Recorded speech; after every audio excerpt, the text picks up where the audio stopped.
Greetings, B-movie aficionados.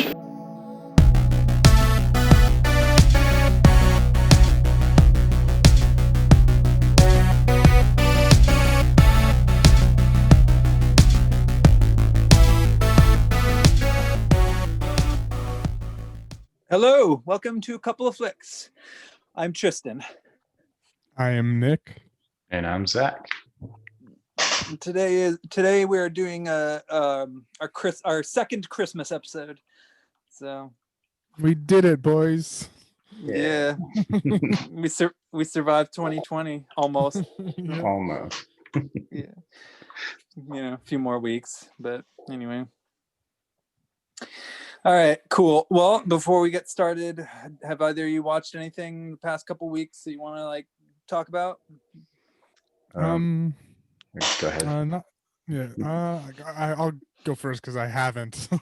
Oh, okay. Just because it's actually only been like 1 week since our last record. Even when we usually behind the scenes, we usually do every other week to get and record 2 episodes or whatever.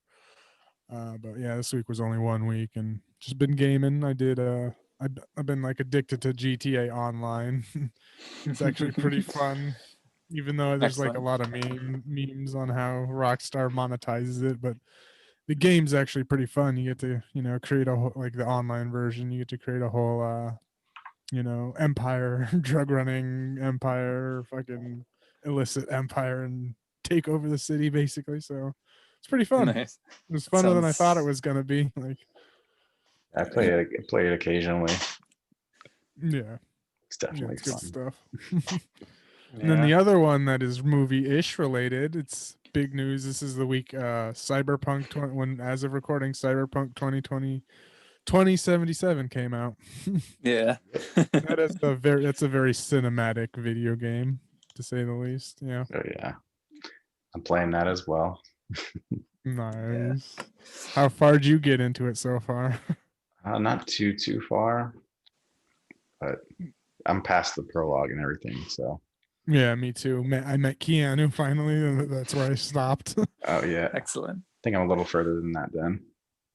Okay, yeah, I like it so far. I mean, bugs and glitches aside, which I haven't gotten too many because I'm on the PC, so it's just frame rate issues and shit's all I've had. But and I also didn't go into this game is probably one of the most hyped games I've ever seen. Yeah, I've been hearing about it for a couple of years. It feels like it's been coming out since 2012 or something was when it was announced. Yep. I mean, I always thought it looked cool, but I was never one of those hyped Game Boys for it. So I was even on the fence of just whether or not getting it because hype for the video games always leads to disappointment. I don't, except for maybe Grand Theft Autos, and it's about it. Yeah. Rockstar's now really the only one that can deliver the hype. Yeah, it's hard to mess up a Grand Theft Auto game. It feels like Yeah, I mean, just Rockstar is the only real good company these days. I feel like I used to back in the day it was Blizzard, Rockstar, and even Nintendo still puts out their good stuff, but they also have some shitty corporate issues and stuff. But what can you do? Yeah, seems like Blizzard's been doing nothing but pissing people off the last 10 years. So that's I mean, they got acquired by Activision a while ago, 10 years. But when they started going shitty, they got acquired by Activision, and you could tell the difference. It's not the same company anymore. Yeah, darn. Well,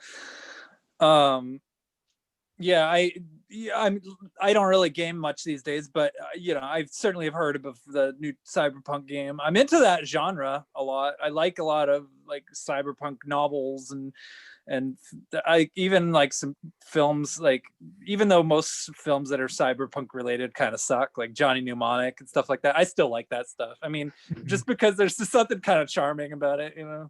Yeah, this is more like Blade Runner-esque. Cool. With a bunch of higher tech because it's more new or that was done in the 80s or whatever, but it's definitely has to do with like, you know, if you're a human or whatnot, because you're all cybernetic out and shit. I think No. I haven't gotten far, so I don't know like the whole underlying details, but I think that's one of the major plots is, you know, figuring Yeah. out whether you're still a human after everything you install into your body. It sounds awesome. I like that idea. So far, because yeah, again, I said I wasn't hyped for it at all. I almost didn't buy it, so I'm not one of the pissed guys on Reddit yelling about everything. Oh yeah. What I've played, I enjoyed. I mean, I love Reddit, but you're right though that people there generally just are pissed off about everything. So it's like Internet is in general. yeah. So, oh man. Yeah, I think I remember probably like the earliest example of a video game I can think of that took like an extended amount of time for like a developer to make. Might have been like Legend of Dragoon on the original PlayStation, which I think that took like 4 years to make, you know, and then it came out and people bought it and people were like, oh, it was good. You know, then, like, I mean, maybe back in the day, yeah, but yeah, like there's Duke Nukem late Forever. That Oh, took like 20 years Yeah. or something. yeah, the wait wasn't quite worth it. Oh no.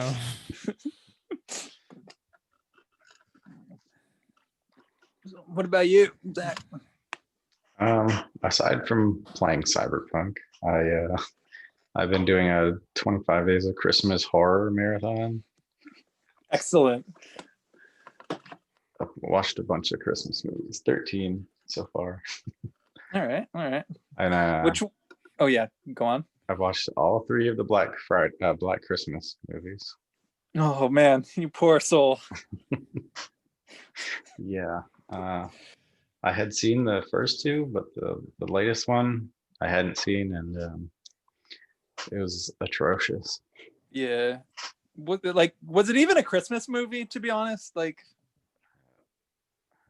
I'd say it was, because some of the ones that I've watched are less Christmassy than Black Christmas. But Oh, okay. Okay. like I watched So in comparison, yeah. Bloodbeat. I don't know if you've seen that. No, I haven't. It's weird. Vinegar Syndrome put it out. Okay. Um, Well, they do put out weird shit a lot of the time. So. they put out one of the ones we're going to be talking about. So Yes, that's true. That's true. Which is that'll be cool. But okay. So what's it called? Blood Beach? Bloodbeat. Oh, Blood Beat. Okay, and that's a Christmas movie. Not really, but Oh, it's set on Christmas. All right. Barely a Christmas movie. The Die Hard. Yeah, Die Yeah, Hard syndrome. it's one of my. Is it? It's really weird. Is it like a slasher movie or like? I thought it was like it's like this woman like summons the spirit of a samurai and it starts killing people. Oh, oh shit. Okay. It's Yeah, that doesn't sound very Christmassy. it's very odd. Yeah. Nice. Yeah. I guess, I mean, yeah, I can think of a lot of movies that take place during Christmas, but like a lot of them I wouldn't really consider Christmas movie. I mean, one of my favorite horror movies is a really disgusting French horror movie called Inside, and that takes place during Christmas, but there's really nothing Christmassy about it. So, I mean, I don't know. Would that count as a Christmas movie? I'm probably not. You know, it's like Some people it is. Like Yeah. all these movies that I'm watching, I got off of a list. I'm like, this shouldn't be a Christmas movie. yeah, yeah. I guess it's kind of a stretch, you know. As long as somebody shows up, like, or there's like a Christmas ornament or something like that. Yeah. It'll make that list. Yeah.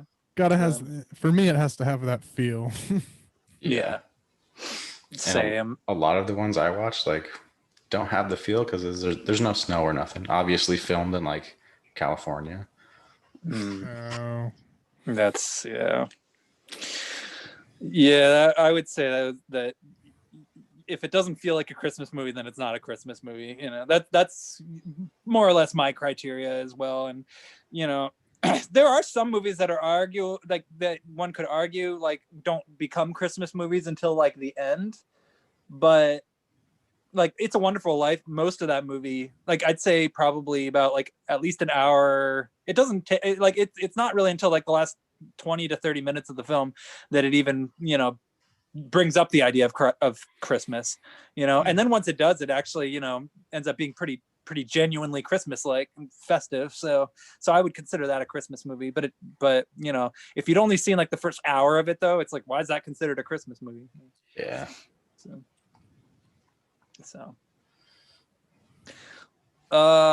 So I guess I'll talk about what I've watched recently. As I saw two things that were kind of interesting. Was I watched that new David Fincher movie, Mank, that's on Netflix, which I'm sure you guys have heard of that one. Yeah. Yeah. Yeah. It's following the gentleman who sort of duked it out with Orson Welles during the writing, or during the creation of Citizen Kane, because he wanted to have like the primary writing credit, or, well, allegedly. I mean, it's the story is based on a book that was written by this critic, Pauline Kael, which has more or less been discredited like over the last like few decades. The people pretty much have like written it off as just not really being like factually accurate or even like close to the truth.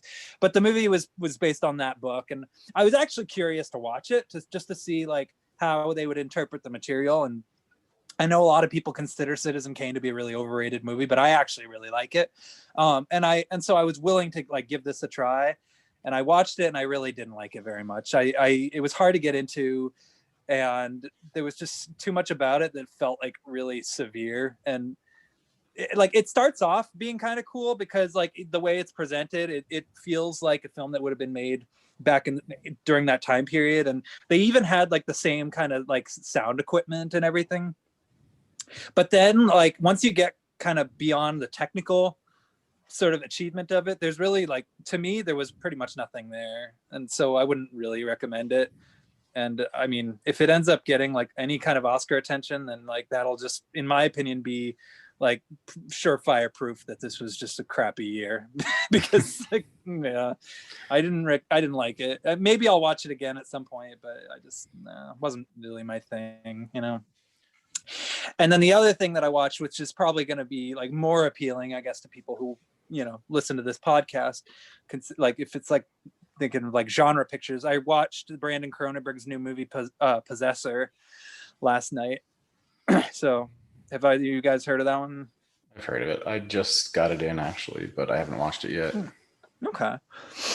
I have very, very mixed feelings about it. I think that it was like the idea of it was kind of interesting. Like it was sort of like if you mush together like the plots of The Cell and like Exorcist 2 and like then maybe like mix in like a little bit of like Videodrome and like Existence, because it's partially about like virtual reality, and it's also, and like it's not so much about like dreamscapes or anything like that, but it does sort of like delve into just sort of the psychological aspect of that kind of thing, and like basically possessing somebody's sort of mind. And it's basically just about like this girl who's played by the lady from she was in like I think Dr. Sleep, and she was in Mandy, and she's been in a bunch of Andrea Riseborough.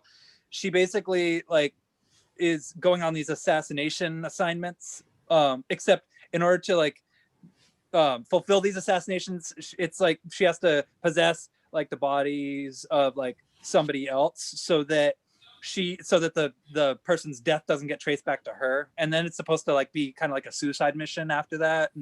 But then like after she gets back, she also like has to like go through these tests to make sure that she's all like her entire mind is back where it's supposed to be, and that she didn't get like fragments or slivers of the other person's mind, or like pieces of her memories get stuck in the other person's mind and all that stuff. And it's kind of a weird concept.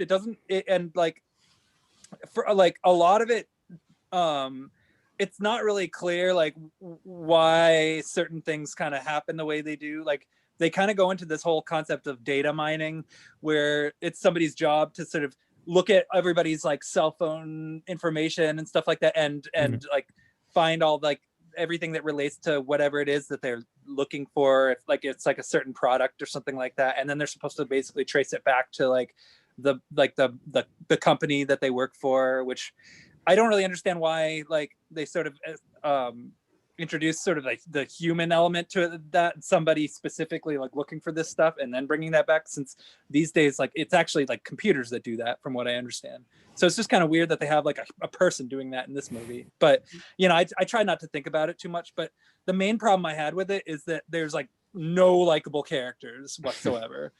Like everybody in this movie is a piece of garbage. And the thing is, like, I don't even necessarily need to like watch a movie that has likable characters in it. Like I don't necessarily need that. But for this movie though,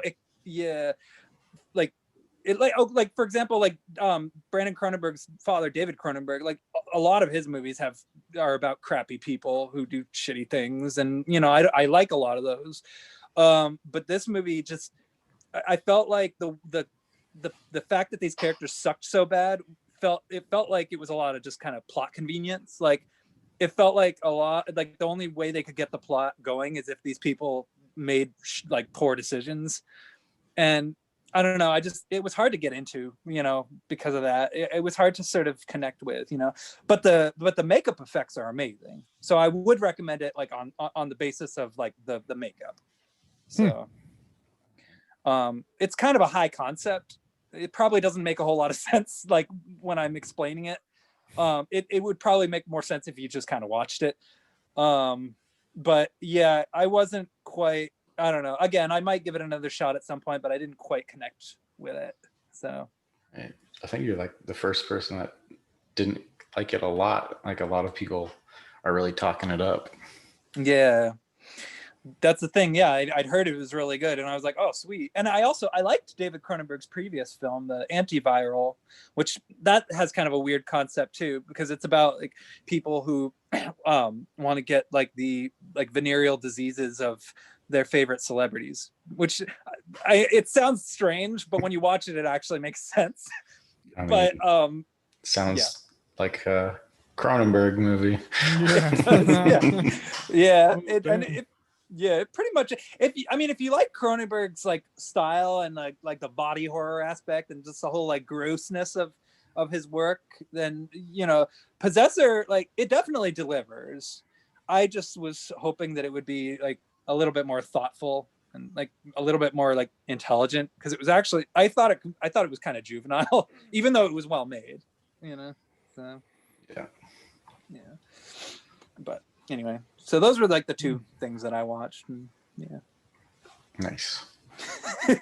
All right. So having said that, let's talk about some Christmas movies. Yeah. Yay, happy holiday. Yeah, happy holiday. And by Christmas movies, I should clarify, they're really more Santa Claus movies than they are Christmas movies, but they're still Christmas movies. So, Yeah. The first one we're talking about is your pick, Nick. Yep, it is called Santa's Sleigh, as in kill sleigh, SLAY. Yes. It's a nice short. Yeah, it's a nice short little flick. It wasn't long, and it just kept going from the first scene on, basically. I wouldn't call it a horror. I think that's what it genrefied it as. Yeah, horror comedy. Yeah, I'd say it's more action comedy, honestly. Yeah, pretty much. Like most of the movie is kind of just one big chase scene, you know. So yeah, there's a long chase scene on snowmobiles. Yeah. It is produced by Brett Ratner, so that makes sense. Okay, Mr. Rush Hour. Yeah. All right, cool. So let's see, where do we start? I'll give the first scene, the opening scene, I don't know, it's cold opens. Do they put those apply in the movies, or is that just for TV shows? Well, I mean, I guess in this case, I would say like it kind of felt like a preamble before before the TV theme song. Yeah, because nobody in it is in the movie. Yeah. This movie opens with a bang. Yeah, it does. I was like, oh shit! All right, starting off fucking at 100. All right. The first scene, it's like, so you have notable people in this, and that's basically the only that I could tell. I'm not like Yeah. Big encyclopedia of actors, but Yeah. You had Fran Dresser, you got Rebecca Yep. Gayheart, you have like I think Chris Kattan might have been Yep. in there. Yep, Chris Yeah. Kattan was in there, and Yeah. yeah, Fran Dresser, the nanny. I was like, Yeah. Which, yeah.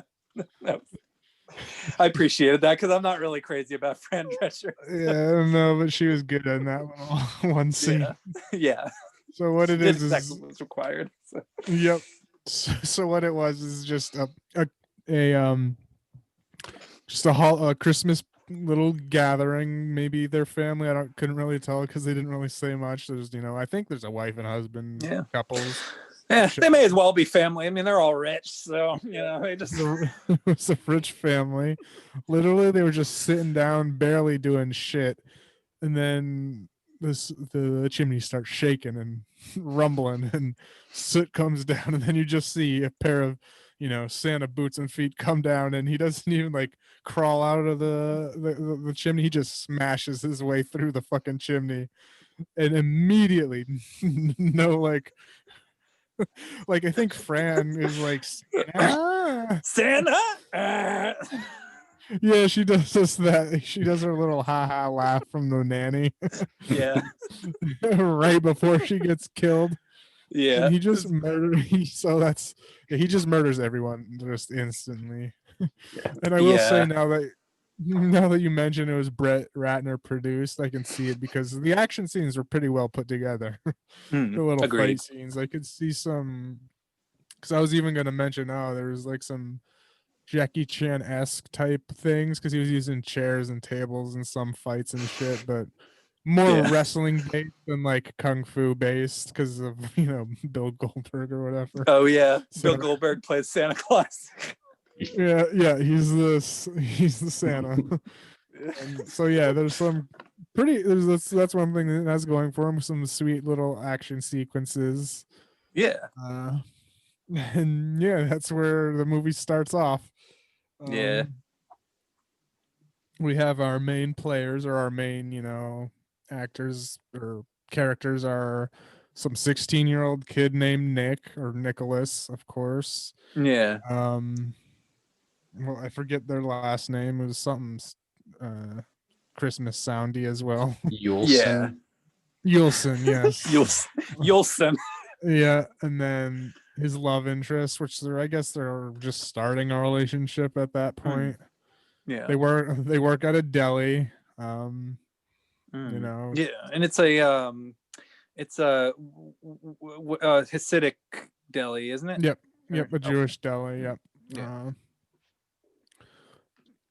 Basically, yeah, starts off there. Yeah. And there's like this crazy like old lady who just like she's like the nastiest. Like that was so fucking. I loved that old lady. It was so fucking funny. It was like so yeah. That they go into that scene of them working and shit, and like let's see, she's like complaining about, I just want some roasted beef. That's what you guys are good for, being a racist old lady towards a Jewish deli. And like as she was like walking out, she was like the deli owner was like, well, happy holidays, and she was like, fuck this political correctness, it's Christmas. so he was just like, whatever, fine, Merry Christmas. And then the old lady was just like, go fuck yourself. And then like doesn't like she call like that one girl like on her way out, doesn't she like call her like a slut or something? Just walking by, like she was like just stocking the shelves or just like standing there. She didn't have any interaction. She just walked by, said fucking whore, and then walked out. It's like she's clearly anti-Semitic, so I don't even know why she's buying stuff there, but oh well. I have no idea. But yeah, that's what introduces us to the main two. I guess they're teenagers. They're 16. Yeah. Which I've never seen the kid actor. They're adults definitely, because I know I'm pretty sure the female actor was in Lost. If any of you seen Lost. I love Lost. Yeah, wasn't she the pregnant one? I think so. Yeah, I'm pretty sure that was her. Yeah, I couldn't figure out who else she was. I knew that she was in Lost, but I think she's the pregnant one. So And this came out what 2015 then? This is Oh, what Santa Sleigh. yeah. 2005. Oh, okay. So it's not that. Okay, so it's about the Lost time frame then, I guess. Okay, cool. But Yeah. yeah, in Lost she plays a pregnant lady, but in this she's a 16-year-old. Hey, good, versatile acting, I guess. Yep. So.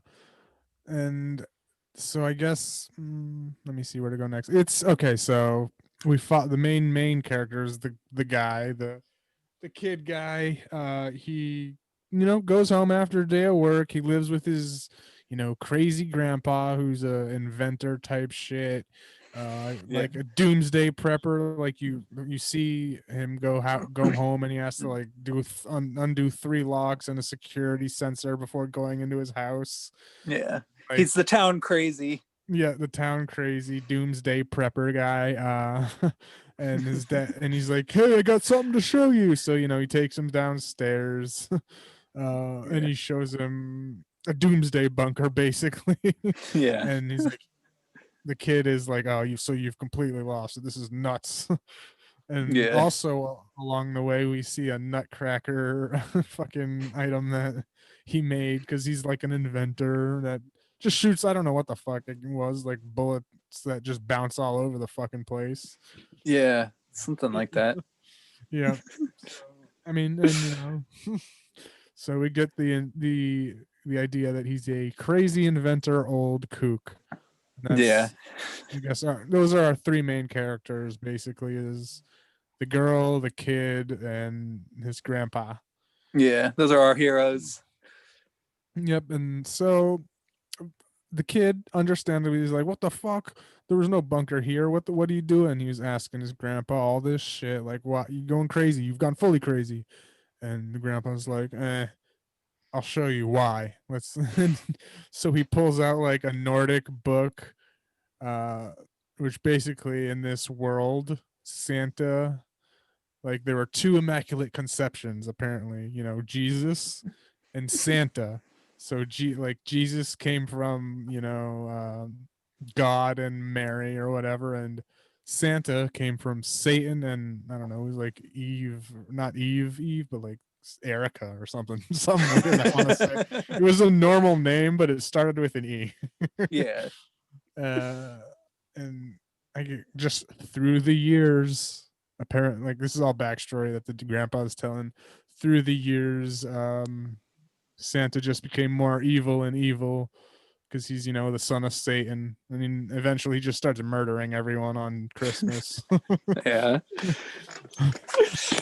Yeah, because he's like a demon, basically. Yep. Like a He's a demonic demon. force who just wants to like take everybody out, but he doesn't have a whole lot of time to do it. So basically his goal in life is to just create as much disharmony and chaos as possible by killing everyone in sight. It's pretty awesome. He's just a demon. That's all. His motivation is just to kill fucking people. Yeah, which that's as good an explanation as any. I mean, I'm all for a villain that doesn't have any complicated plans. He just wants to just fuck shit up. I'm into that. So yeah, it worked in this movie too. Yeah. Oh yeah. Yes. Yes, it did. So yeah, that's the backstory of the Killer Santa, the bad guy. Yeah. Oh, and one of just split throughout. He is killing people. He did kill that old lady too. Yeah. She was like trying to light a cigarette. He was trying to light a cigarette, driving all over the road, and he was behind her in his sleigh. And he's like, I'm pretty sure it was like a reference to that song. He was like, "Move, bitch, get out the way," and murdered her. That was great. The death scenes in this movie were awesome. Yeah. Like you could tell that they were working with like a TV level budget, but they definitely like made the most out of like every opportunity. Whenever they were ready to like show somebody getting killed in some painful, brutal way, they were into it. I mean, it was very like, I don't want to describe it like Looney Tunes, but I mean, it's hard to like really think of anything else to compare it to because you get people getting impaled on like candlesticks and all sorts of stuff. Like, Flag poles and shit. Yeah. yeah. Like the dad was totally Looney Tunes, like because he was when he was reading the book, that he had like an automatic page turner. Yeah. Like, okay, like that it's taking longer to turn the pages and looking like it's doing more damage if you're trying to keep. Yeah, it was a really, intact. it was a bad contraption. So Yeah, because later in the movie, the kids, after shit starts going down, he's trying to figure out what happened. So he tries to use the page turn. He's just like, ah, fuck this, and just uses it like a normal person. yeah. Yeah. Okay. Which made more sense. So, and then wasn't there like a scene at like a club where like yeah, I mean, because they had to have something like that too. They had to like put something like that in this, and yeah, that was pretty epic. So Yep. So there is. All right. Okay. So yes, there is a Santa. I don't know why he was doing the Red Cross thing at one point for like it's this quick scene doing a Red Cross thing, and a mugger tries to mug him, and he just fucks him up and kills him with a candy cane through the eye. yeah, he's like out there like like you said doing the Red Cross. I guess because that's sort of like what happens around the holidays. Like you'll see the guys dressed as Santa Claus just kind of like out near in the parking lot. They're usually just kind of strange looking, smelly dudes, but they have like a bucket that they're collecting money in, and for the Red Cross. My point is, why was this demon, the son of Satan, just standing there doing that? I guess I don't know, just as a sight gag. I guess maybe he was bored and he just felt like just acting like a normal person for a few minutes, and then maybe like and wait for somebody to mess with him and then kill them. I don't know. I mean, yeah.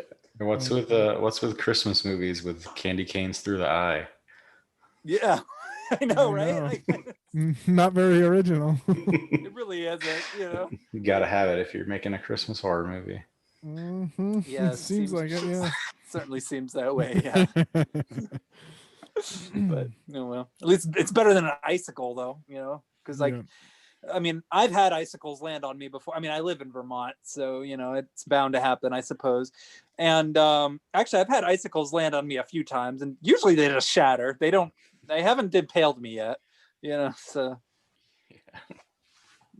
they'd have to it'd have to be a really, really sharp icicle. So. Mm-hmm. Yeah. I mean, I think he tries to use one as a weapon, but it doesn't do anything. Yeah. At one point. Yeah. So it's basically we're following just the kid and his girlfriend around. She comes over for I don't know, dinner or whatever. It seems to be a new relationship. Let's see, where else does this go? Because it's mostly just that and Santa killing people. Yeah, I mean, there's not a tremendous amount, to really like. I mean, it's not like there's like a lot of like plot twists or anything like that. Once Santa Claus kind of gets them in their sight, gets them in his sights. That's kind of when the movie kind of kicks into high gear and delivers the goods, so to speak. So. Okay. Oh, and okay. So there's a little more backstory. Is the reason why this happened? It played out in a claymation thing, or stop motion. The background. I appreciate it. It was pretty cool. Yeah, funny. I love that kind of thing when like a film can sort of throw something odd in the middle. Just, I mean, if it's a movie like this that already has sort of an unusual offbeat atmosphere, and then you throw something like that in, that like to me that just completes it. So. Yeah. So what the backstory for the Santa is that he was causing too much trouble, so an angel from heaven came down took a human form to fool him, and made a bet with the devil type thing. They played a game of like a rough. I mean, I don't know whatever that game was called. What the fuck was it? Curling. Curling. Yes, they played a rudimentary version of curling like that. And And the devil lost because it was just the devil lost to the angel, so he was banished for 1,000 years. Mm-hmm. But the day this movie takes place is when the bet is over and he's released again. Yeah. So that's what's happening. He's just going crazy. Yeah. And So eventually, what's I that? was gonna say also, like the grandfather, he was the one who pretty much like summarized the whole thing, and like In the book and everything. Yeah. So yeah. and this all takes place in the town of Hell as well. Great town name. Yep, and like the police, like the slogan on the police cars was "Crime doesn't stand a chance in hell." Yeah. Although the cops are pretty useless in this movie. Oh, yeah, I don't even remember them barely being in it, but yeah. Yeah, So, I know. Did they even? I mean, I think if they did show up, they probably just showed up just to get wiped out. Like so many people die in this movie that it's hard to like. Yep. Yeah. Yeah. So Santa's just making his way through town. He gets to the deli, murders the deli guy. He sticks menorah. He pins him to the wall with a menorah candle holder thing. Yeah. And, the kid, I don't know how, he's heard it on the radio from, I forget where he was, but he was with some weirdo and he was like, I've never seen you around here before, and he looked creepy, but he's like, yeah, I got a police scanner, shit's going down. And then he heard that the place where the deli is got assaulted, so he went in, checked, saw his boss dead. His last words as he was hanging on the wall were, Santa's real. And starts going to hell from there. Really, that's where it all goes down. Well, I mean, of course everybody starts thinking he's crazy almost immediately, because he's like, he was killed by Santa, when he could have just said he was killed by a guy in a Santa suit. I mean, that would have been, because then people would have been looking for the guy in the Santa suit, and it wouldn't have mattered if he was Santa or not, but the fact that he said, oh, Santa killed him, like, kind of ended up making him look like a loony, like his grandfather, which people were gracious enough to point out to him. Yeah. So. And like, oh yeah, and you mentioned the strip scene earlier. Yes. Like there was a priest. There was also a priest in the movie that like took all the collection money, went across the street to a strip club. Yeah. Santa just shows up and kills them all. Yeah. Might have been my favorite scene in the movie, actually. Oh yeah, for sure. Yeah, I was like, sweet, here we go. Yeah, Santa's slaying. One of my favorite one-liners when he walks in, it's like ho ho hos. Yeah. Hell yeah. Yeah. I was like, oh, nice. Okay, all right, yeah. Like, and as he was entering, like that shitty strip club in a small town has a valet for some reason, and we've also glossed over the fact that his sleigh is the reindeer is a bison or buffalo. I don't know the difference, but it's one of those two. It's just one like evil demonic type. I mean, it says it's a demon reindeer, but it just looks like a buffalo bison. Yeah. So I appreciated that. Yeah, he hands the keys to the fucking strip club valet. And then like as he, murdered everyone and exited, the bison just spits out like the valet costume and implied that the bison just ate the valet. Yeah. As far as I know, go on.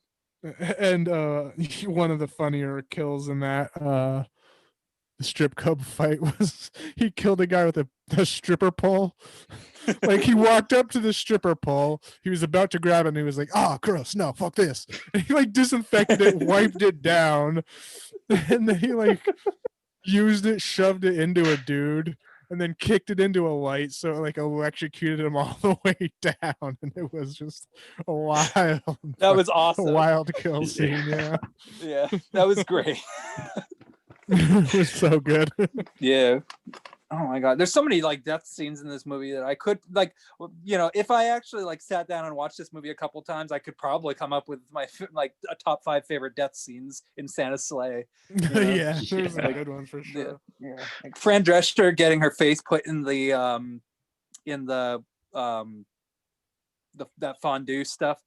I mean, that was definitely up there for me, just because like Oh, the idea yeah. of Fran Drescher dying that way is just really funny. Like, And and the one guy in that same scene, like he was bound, like he Santa knifed him to the table, so he was stuck, Yeah. and then he like did the like, you know, the Dark Knight Joker pencil scene, except with like a turkey drumstick in his mouth, and Yeah. just shoved it in, like boom. You know, I was like, oh, ow. And the fact that it was James Caan too. Oh yeah, that's hysterical. Oh man, I'm not even I, familiar with that. Then Yeah. who's the James Caan? he's an awesome actor, but what's weird though is he usually doesn't do like comedic roles like that. Typically, I mean, he has done roles that are like quirky, but it's just kind of cool to see an actor like James Caan take himself less seriously. So, but anyway, Okay, all right, yeah. So, All right, so where were we? Okay. All right, yeah, okay, so yep, Santa starts tracking he seems to be on a mission, because he walks by when he's in the deli, he walks by the deli and he sees that there's just a deli, like just a picture of, you know, the main character Nick, his grandpa, and the deli owner, just, you know, a random picture of you might have as from your employees or whatnot. So you get the idea, he's on a mission, and he's just going through town, running rampant, killing people. He's still delivering presents too. He's like, Yeah. like you see him, like as the main characters are walking around doing shit, you see him in the flying through the air. But like when, I don't know if Christmas actually started or whatever, but like there was a small scene of a family. They open the presents from Christmas and they explode. Yeah. Oh yeah, The kids explode, and it was funnier too because the kids they were horrible. they were horrible. Okay, this is what the kids said. Yeah, I they only had can't two wait to see lines. yeah, they had two lines. There were two. It was a brother. The first one said, "I can't wait to the shit we get to see the shit we get. I can't wait to see the shit we get." And the other one says, "Can we open the motherfucking presents?" Yeah. So they only have And they two open lines. them. You know, Yeah. you only have like 5 seconds to meet them, and you already hate them. But go on. Yeah, and then you have 5 more seconds and they're dead. Yeah. It's just a bomb explosion. Then you could tell it's just like mannequins that they blew up to, because it doesn't look. There's no blood, no realism. It looks like plastic things. It's just like the like, you know, the mom was there just not giving a fuck that their kid was swearing and stuff, and the grandma's there giving a disapproving look. But once their heads blew off, the grandma was just like, "Oh fuck," and then that was it. Yeah. They didn't show them freaking out or anything. Just the grandma saying, "Oh fuck." Yeah. They couldn't even they weren't even that concerned about the fact that their children just got blown up by Christmas presents. Yeah. So Funny. anyway, they're making their way back. The main character's running away because running away from the deli after he sees whatever happened, and I forget how his girlfriend gets there, but she shows up there too. They show up with that, and they're like, "Grandpa, help!" Because his grandpa has a bunker. He's helping out. He's, and that's where they kind of hold themselves up because, that's afterwards. That's afterwards was the snowmobile chase scene. So yeah, they're holding up, but Santa's still after them. Yeah, the chase, like something about like Christmas carols too, right? Like Christmas carolers show up at one point. Yeah, that's a little. There is another chase scene where they're driving away from Santa, but he's like running. He's running, doing that crazy fucking Terminator running onto the chasing the truck down, and Yeah. the main character blasts him away with a shotgun. They eventually get back home, get into the safe thing, but Santa's a demon, follows him back.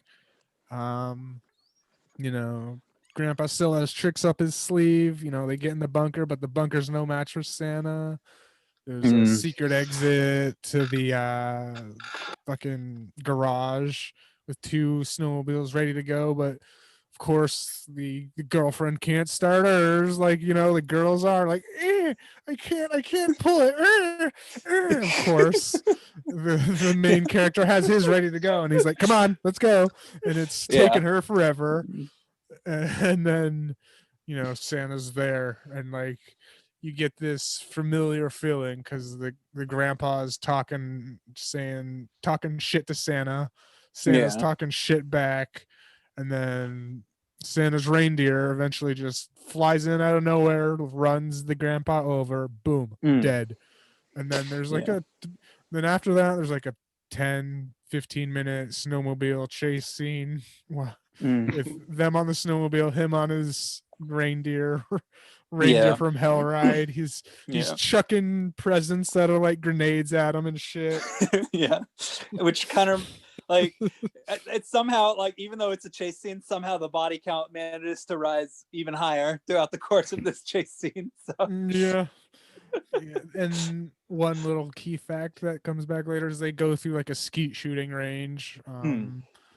But eventually it's basically mostly a chase-ish. There's that vehicle chase. They get off, they're in, I don't know, some kind of warehouse of some sort. They're getting chased through that. And then they eventually come to some fucking ice rink where they're hiding out. They're just getting chased. They don't know what to do. And this is when kind of the plot sort of ends up sort of coming to a head. So I guess how to explain. So he's there. They're up against they're running around the ice rink. Santa's chasing him on a Zamboni. They're about to get run over by a Zamboni, but suddenly it gets stopped by one of those magical pucks that you use in that game. I already forgot the name of. Curling. Yeah, one of those curling stones. Yeah. And then he's like, what the fuck? Yeah. And then you know what's coming next. And you're like, oh, the angel. And lo and behold, Grandpa's back. He's an angel. He shows up as an angel. He's back. And then the two... he calls him Santa's son. He's like, oh, I haven't heard that name in a while. Or not Santa's son, Satan's son. And I haven't heard that name in a while. And he calls him by whatever the hell his angel name was. And one thing leads to another. There's another fucking curling match. Yep. Which Santa totally cheats at. Yeah, that motherfucker. He's fucking Grandpa did a nice one, and then Santa just chucked him right in the hole. He's like, okay, I got this. I'm going to beat you. Nope. Just grabs him, chucks him in the hole. The little bitch he is, Santa. Yeah, what a little low blow. Not even Bill Goldberg would do something like that. That motherfucker. WCW. Most he'll do is spear ya. So. Yeah. So then it's more chase scening. The Chekhov's Nutcracker comes back into play. Fucking, it was gonna be a Christmas gift to the kid, and it had some note, says practicality or something's the best. And Grandpa says that right before he gets chucked into the remember practicality. So, I don't know. It's some type of weapon that's effective against Santa. Yeah. Because he's invincible. And another underrunning theme is that they're on the clock, is that once it hits midnight at the North Pole, which is 7, they keep saying, oh, it's 7 p.m. here. Oh, it's 3 hours, 4 hours. We got 3 hours, 2.5 hours. Yeah. They're really relying on the time thing, Yeah, so I guess he only is able to do this killing spree on Christmas and shit. So I think the timer runs out. He shoots him with the fucking Nutcracker thing, and it has some type of magic bullet, it looks like. Oh, and by the Yeah. way, Santa can spit fireballs and shit too. That's just the power. That's just the power he has. Yeah. I mean, just like the sight of like Santa Claus shooting fireballs while Tchaikovsky's Nutcracker is playing. It's just, I don't know. You don't see Oh, stuff yeah. like that very often. Like, Yeah, I like the musical little score a lot. It was just the regular kind of music, just Christmas music playing over like an action sequence. Really, it was yeah. fun as shit. Yeah, no, it's clever actually. I mean, like, you wouldn't think that Christmas music would go very well with action scenes, and really it doesn't, but in a weird surreal kind of way it does too, you know? Yeah. Like, Yeah. yeah. Let's see what else happens after that. He's Um, still alive. He's still alive after. Okay, so yes, he's for whatever reason. They managed to get the grandfather out. No, he can't get out. He can't get out of the ice rink for some. I don't know why. Oh, really? Oh, okay. He- For some yeah, reason, I there's like a- remember them. Yeah. There's a force field. There's like a force Yeah. field, and Oh, I that's can't right. go past. Can't go. I don't know why. Didn't Yeah. explain it. Mm. My guess was like this was where the event took place millions of thousands of years ago for some reason, and Yeah. but like one of the quotes the grandpa says is, well, because he's okay, let me take a breath. Yeah. Santa's like, I was gonna never stop searching until I found you, and the grandpa's like, yeah, I knew you'd search to hell and back, so I decided to just search to stay in hell. So it was like, okay. that's why Silly. that's why he chose hell, but I still don't get why he couldn't leave that ice rink. Yeah. Yeah. I missed There's like that some part force too. field. There's no explanation. My only one is that's where the first battle took place 1,000 years ago. Yeah. Somehow. That's my only guess. But Yeah. no, you know what? I don't know, because he was in his human form walking around town. I don't. Whatever. Yeah. Not I guess. Yeah.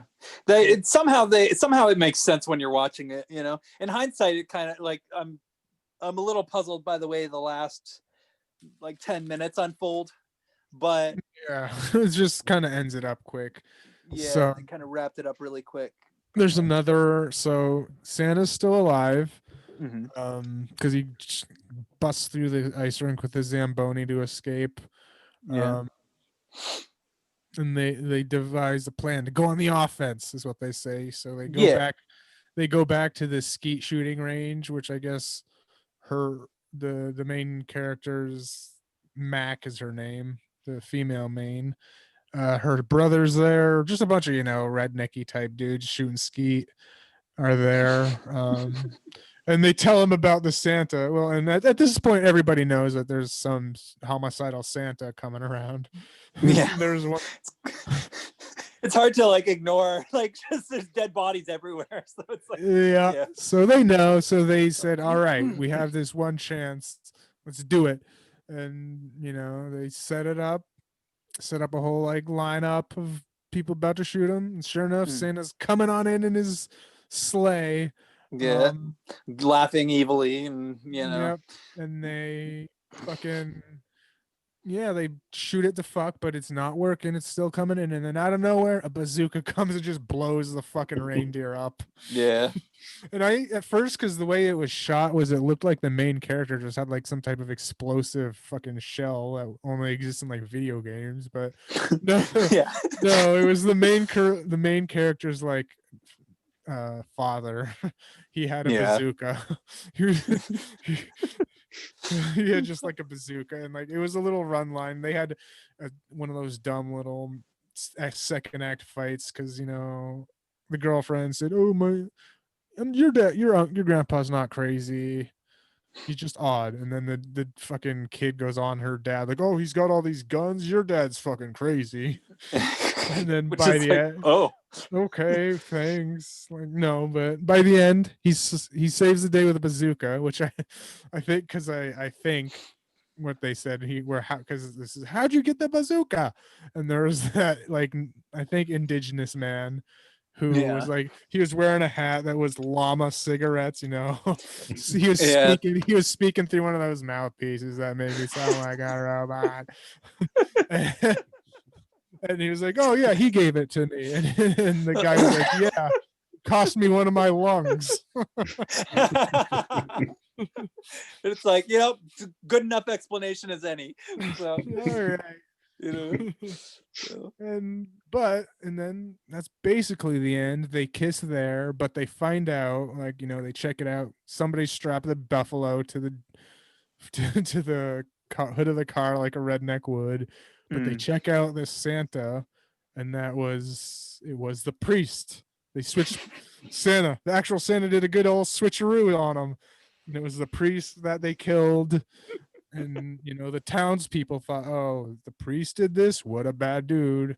But the kids decided to keep it a secret. Why worry the town? And like and basically it ends with Santa getting a plane to the North Pole. He's still alive and out there. yeah, which means that he could come any day, and Yep. and then maybe perhaps we will get a sequel. Maybe. We can only hope. We can only hope. There It could was happen. apparently an after credit scene, which I didn't. Yeah. Oh shit! I didn't see it. Yeah, I'm looking at the Wikipedia. It said he looks over his naughty list, looks to the camera, and says, "Who's next?" Okay, yeah, real after credit scene then. You see, I know that I saw an after credit scene, but I don't even remember it. Like, and so yeah, I'll I believe you, but Yeah, because it does sound like I'll have to go back and watch it. yeah. Right. Yeah, and so that's pretty much Santa's That's sleigh. Santa's sleigh. Yeah. Excellent. All right, so what were your overall thoughts on Santa's sleigh? I enjoyed it. I enjoyed it quite a bit. It was, I mean, yeah, I can't really think of many negatives. I mean, if you're looking for a funny, because it was pretty funny. Yeah. It was pretty funny for a lot of points. Yeah. Action.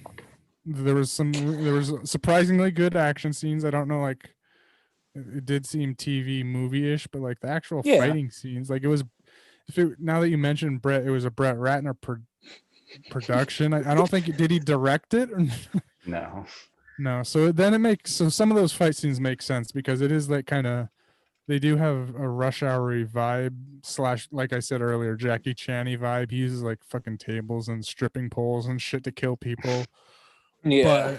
But again, instead of like more martial arty, it's wrestling because he does a lot of like wrestling moves and shit, like throwing people fucking into shit, like like a wrestler throwing people out of rings. So yeah, it's a mix of Rush Hour type or wrestling action, and it's surprisingly good action for whatever it was. And it was funny. It's short, so if you want a quick little, I don't know, it's like an hour 20 at most, I think, with like credits and everything. Yeah. So pretty much. I'd recommend it like 3.5, 4 stars if for just a fun movie at least.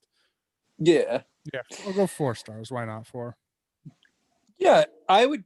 I mean, if like, to me, I mean, I really enjoyed it. I thought it was really a lot of fun. I would even go so far as to say that this would be the type of Christmas movie that I could probably picture myself watching every couple of years, because like, like you said, I could definitely see watching it. Yeah, like you said, it is short. It is surprisingly quaint, which is so funny considering that like 20 or 30 people get killed throughout the course of it. But and like when it comes to like movies that are like this, that are like low budget and cheap like this, like, if you're like jumping into it looking for flaws, like obviously you're gonna find them, so like if you want me to like judge the quality of the film, like I'd probably maybe give it a 3, but as far as like how much I enjoyed it, I would give it a 4 as well. So yeah, enjoyable for sure. yes, I gave it a 4 as well. I loved it. Oh, nice. Yeah. It was really entertaining. Yeah. Yeah, it was not what I was expecting. Like I was expecting it to be like a like a serious slasher, Yeah. but cheesy. But it was, as soon as I saw like Chris Kattan and Fran Drescher in the first scene, I'm like, okay, this is what we're doing. All right. Yeah, yeah. I was surprised with Fran Drescher, and I was like, "Ooh, what's Yeah. she doing in this?" Yeah. She looked Yeah. good too. She looked better than her nanny days, whatever the fuck. Yeah, guess I mean, was- Fran Drescher. Yeah, I mean, she's a gorgeous lady. Like, regardless of the characters she tends to play, which I generally like. voice. Yeah, I mean, her voice, I she can plays up her tolerate, voice. but, like, She plays up ex- her voice ex- for sure. exactly. Like You in, know, in this, I wasn't like, because it's like, yeah, I get way later, and I was like, she looks a lot like the nanny and sounds a lot like her, but is it? She's looks a lot better, even though it's like 30 years later.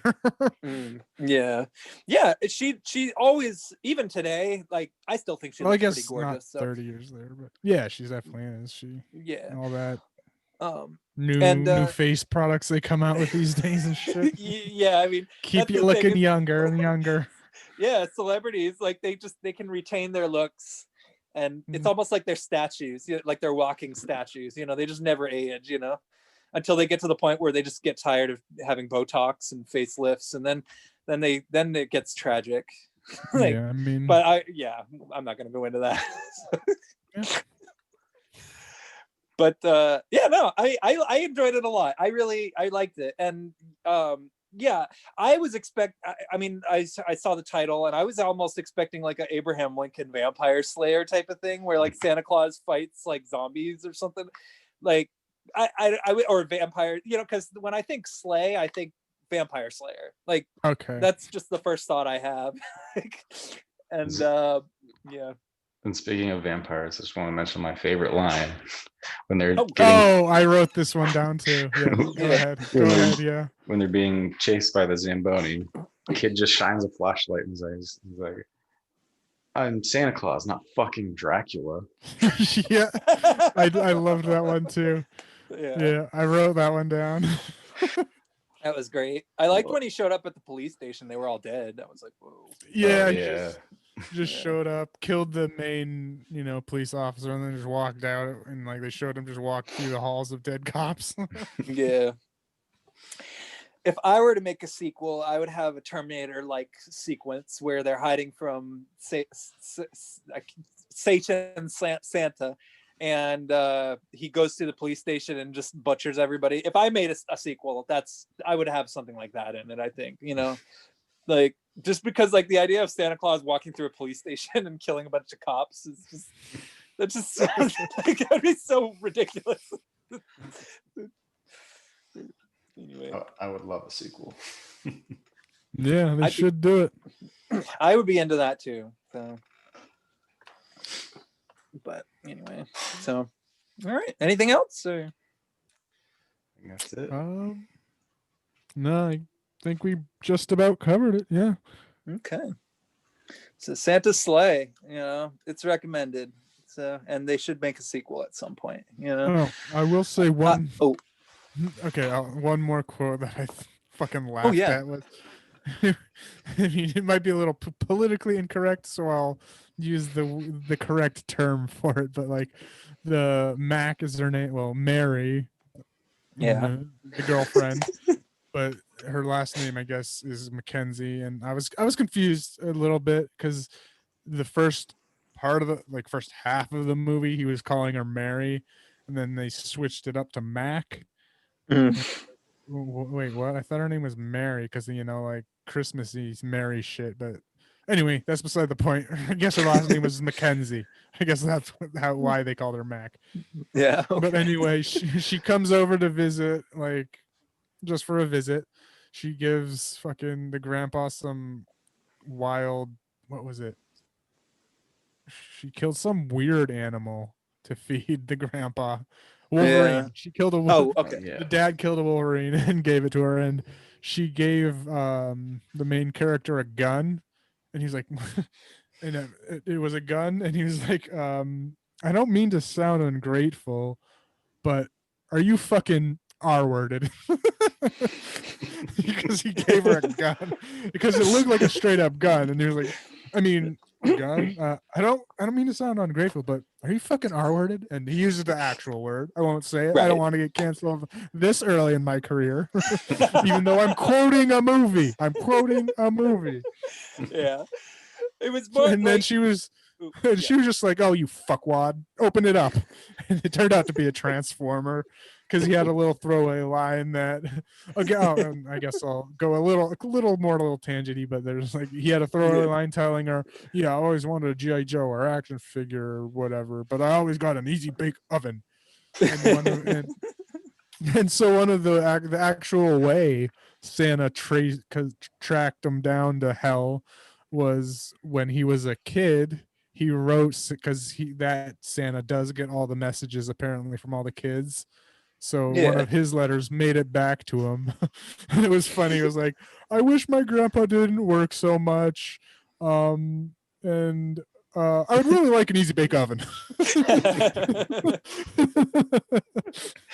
That's funny.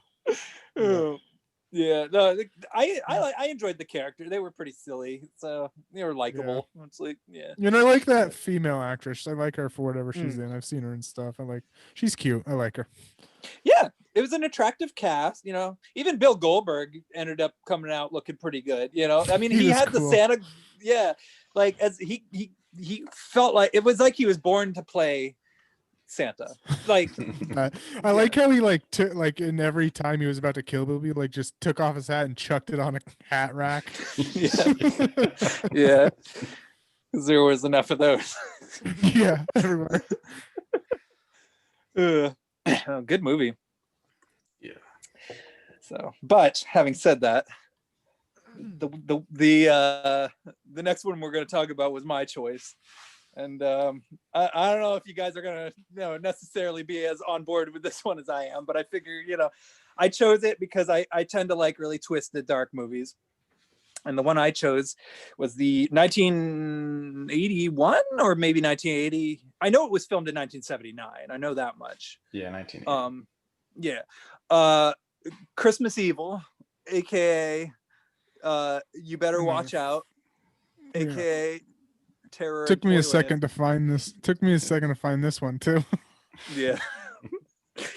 Yeah, you know that you might be in trouble if your movie has multiple titles, because typically if a film has multiple titles, that's usually the result of either the studio or the director or whoever who's releasing it not really knowing for sure how to advertise it. And this is definitely the type of movie that I can certainly see why one would have a hard time advertising this one. What was the other one that wasn't Christmas Evil? You Better Watch Out and Terror in Toyland, I think, are the other two titles. So yeah, I mean, Terror in Toyland probably works the best. Yeah. I don't know. The content makes it feel a little not worky. I mean, maybe all three kind of suck. It's a hard movie to title. I would go with Christmas Evil ultimately because Out of I the think three, yeah. But yeah, that just because makes it seem more of a generic when this wasn't as generic. It definitely does make it seem like a generic horror movie, because you hear the title Christmas Evil and your first thought is, oh, it's like a horror Christmas movie, and it's like, great, another one of those. But I think the reason I like the title Christmas Evil the most is because it's the most vague, and because I feel like like with this kind of movie, I think it actually is better to watch this film knowing as little as possible. I had knew nothing about it. Yeah. Okay. Yeah. Excellent. So, and I mean, all I knew about it is last week when we chose it, you were interested in my take on it. Yeah, because you wanted to hear my take. I am, because I find this movie to be really thoughtful. But okay, so to describe the plot, and I'll say just before that is that it wasn't the movie I was expecting, because I thought you meant in the vein of Things or Ice Cream Man. You were wanting to see that kind of. Yeah, I thought it would be that kind of fucked up. I mean, this movie was fucked up, but it wasn't disturbingly just out there fucked up. It was just it's normal, not like realistic. Exactly. It's not like a gross, gory type of like fucked up. It's more of like a really dark, like disturbing type of like almost Taxi Driver type Yes, character. that's what I wrote down is like Santa Yeah. taxi driver. Yeah, Driver. that's probably the best way to describe it. But okay, so to describe the plot, it's so you have two brothers. I know one of them's named Harry, you know, because he's the main character. I forget what the other brother's name is. Phil. Yeah, Phil. I should remember that because that's my dad's name. But anyway, so basically, so the movie begins. They're both, you know, young, and their family is, you know, pretty into the holiday, pretty into Christmas, and into the whole like, you know, the excitement of Santa Claus and all that stuff. And Harry is the older brother, and then his Phil is the younger brother, and they're both kind of sitting on the stairs. And I love the way this movie begins because it actually does kind of capture sort of the odd magic and mystery and sort of kind of tenderness of Christmas, because they're all like, the whole family's gathered, well, not the whole family, but the mom and the two brothers are gathered on the stairs, and you know, they see Santa Claus come down the chimney, and it all unfolds sort of the way you expect, you know, where he's putting the presents under the tree and all the milk and cookies, and you even have like, you know, like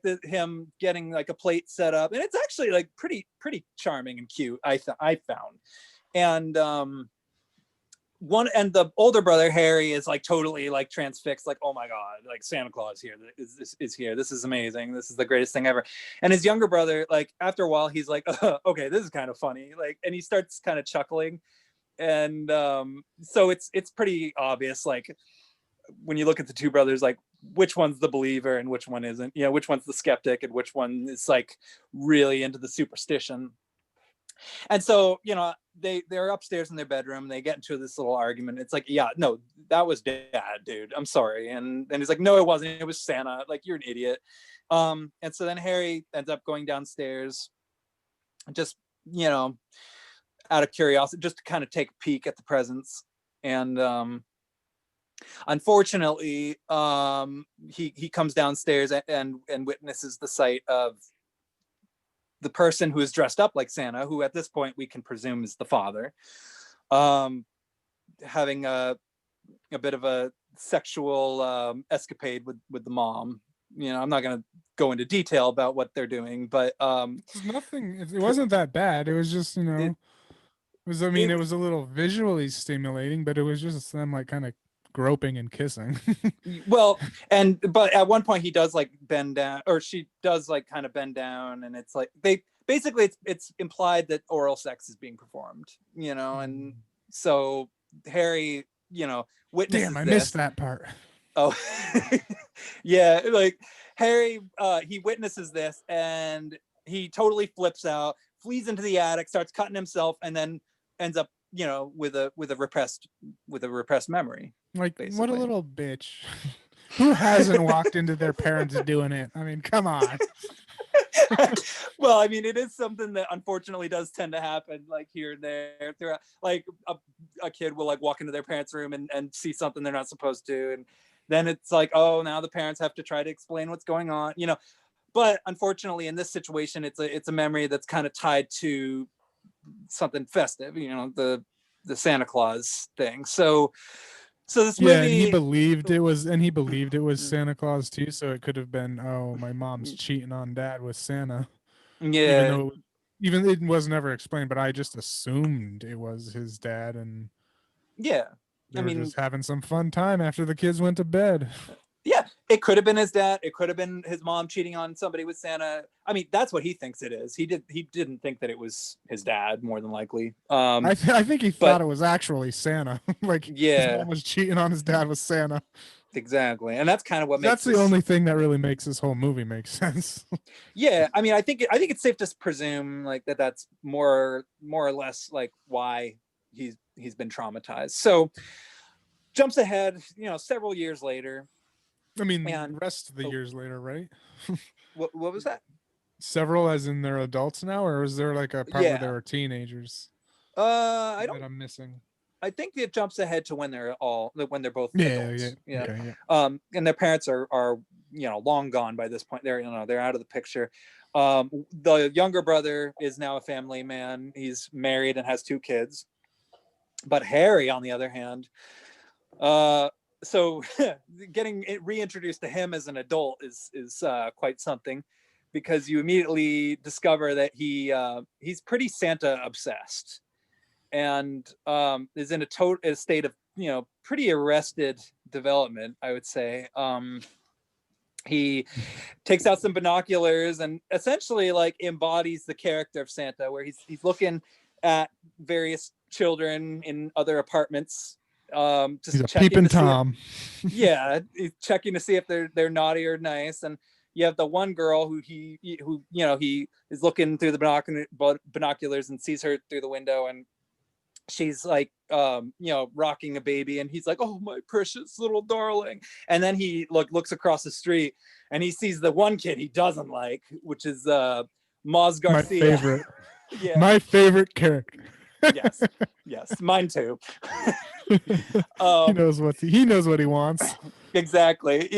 Santa, or Harry, he looks through Maz Garcia's window and witnesses this kid looking at Penthouse magazine.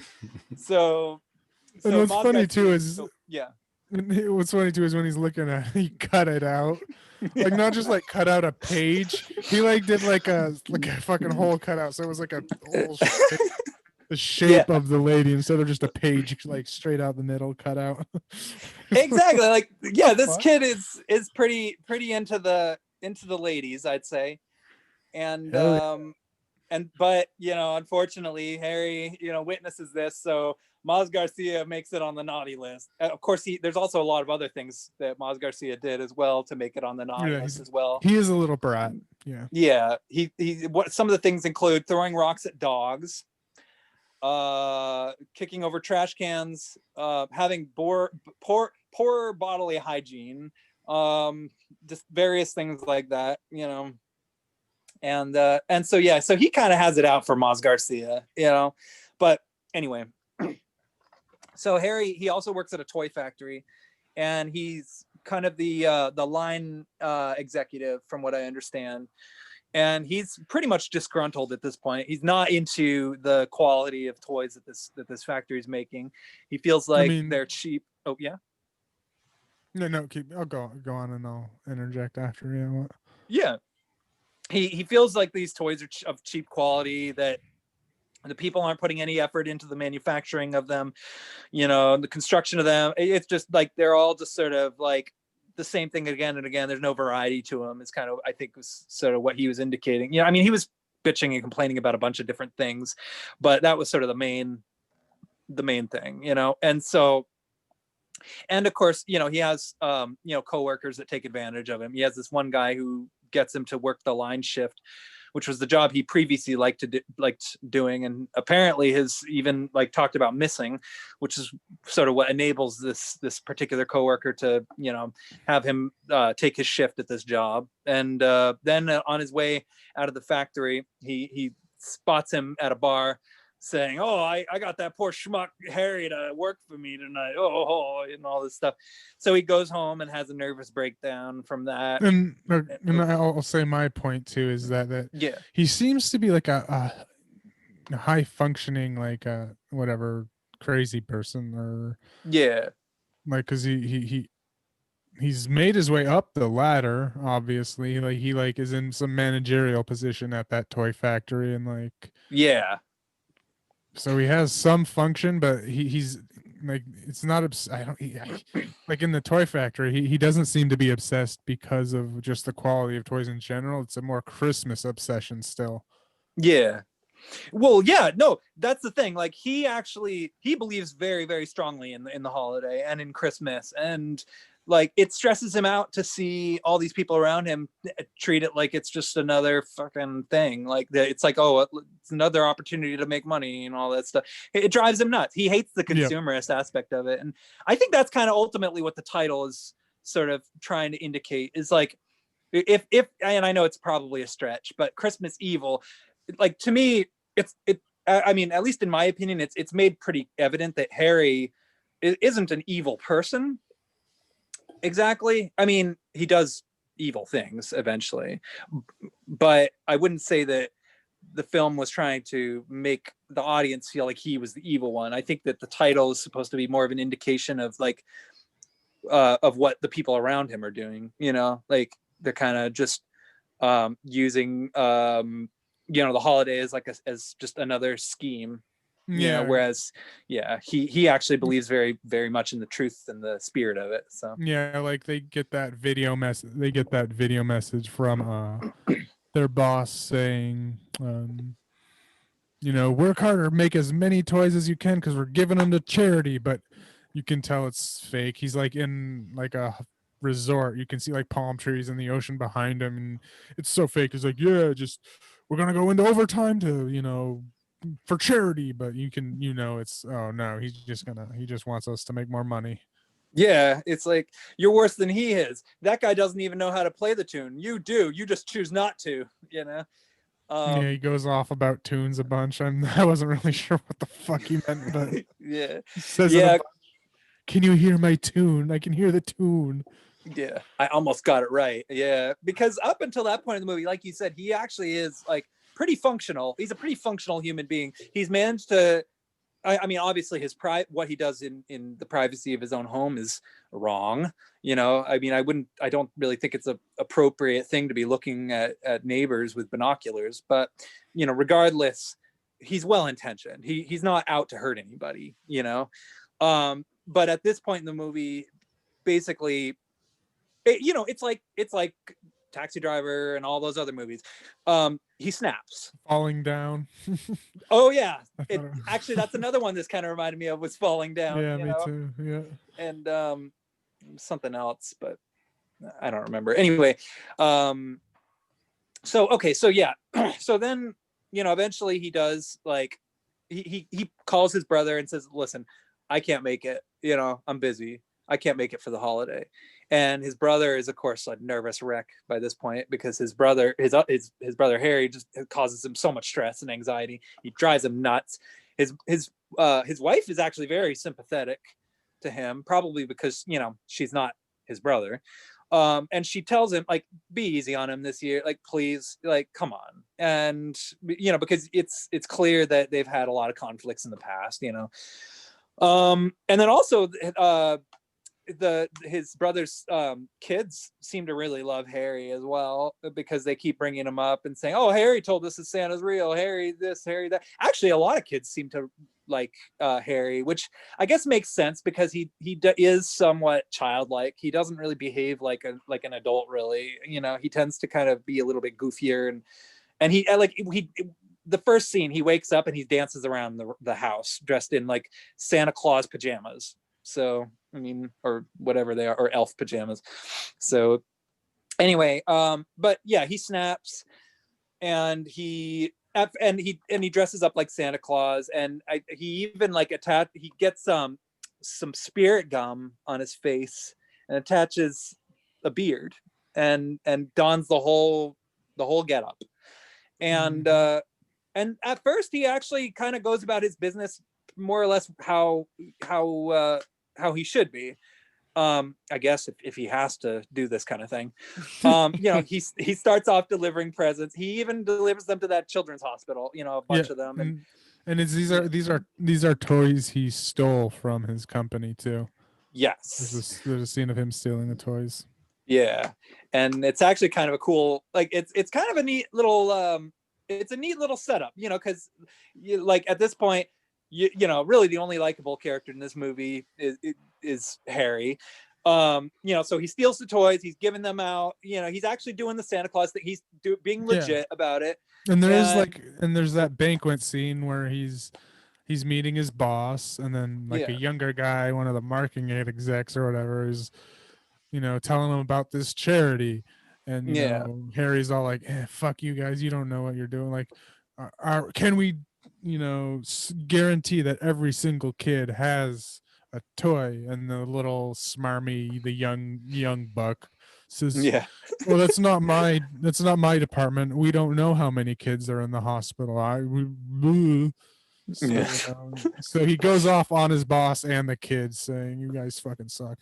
Yeah, which they do, you know. It is Yeah. kind of a scummy thing to do, is to basically, because I mean, that's essentially what they're doing, is they're making money off of traditions, like of people's traditions that some folks actually take really seriously. You know, there are people in this world who actually do look forward to like going to church and seeing their kids singing in choruses, and there are people who actually do look forward to like Christmas shopping and getting the decorations all set up and all that stuff, and Harry's all about that, you know. So but this film does kind of blindside you a little bit, because it does kind of lead you to believe that he's gonna actually, you know, do something really bad.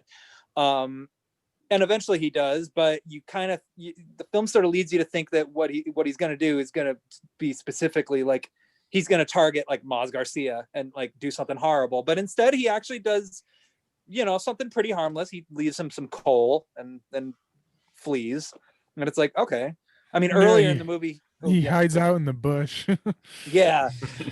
Yeah, earlier in the movie, it's kind of scary because it's like he's hiding in Boss Garcia's family's bushes, and like it's basically stalking them, and you think he's going to do something really horrible to this kid, and you also kind of get a glimpse of Boss Garcia's home life, which is not pleasant. I mean, his mom slaps him right upside the head, and like it's like, oh my god, so no wonder Boss Garcia is like kind of a misfit, you know. But you know, instead he ends up actually, you know, letting Moss off, or letting Moss off easy, and just delivering some coal and leaving. And it's like, okay, cool.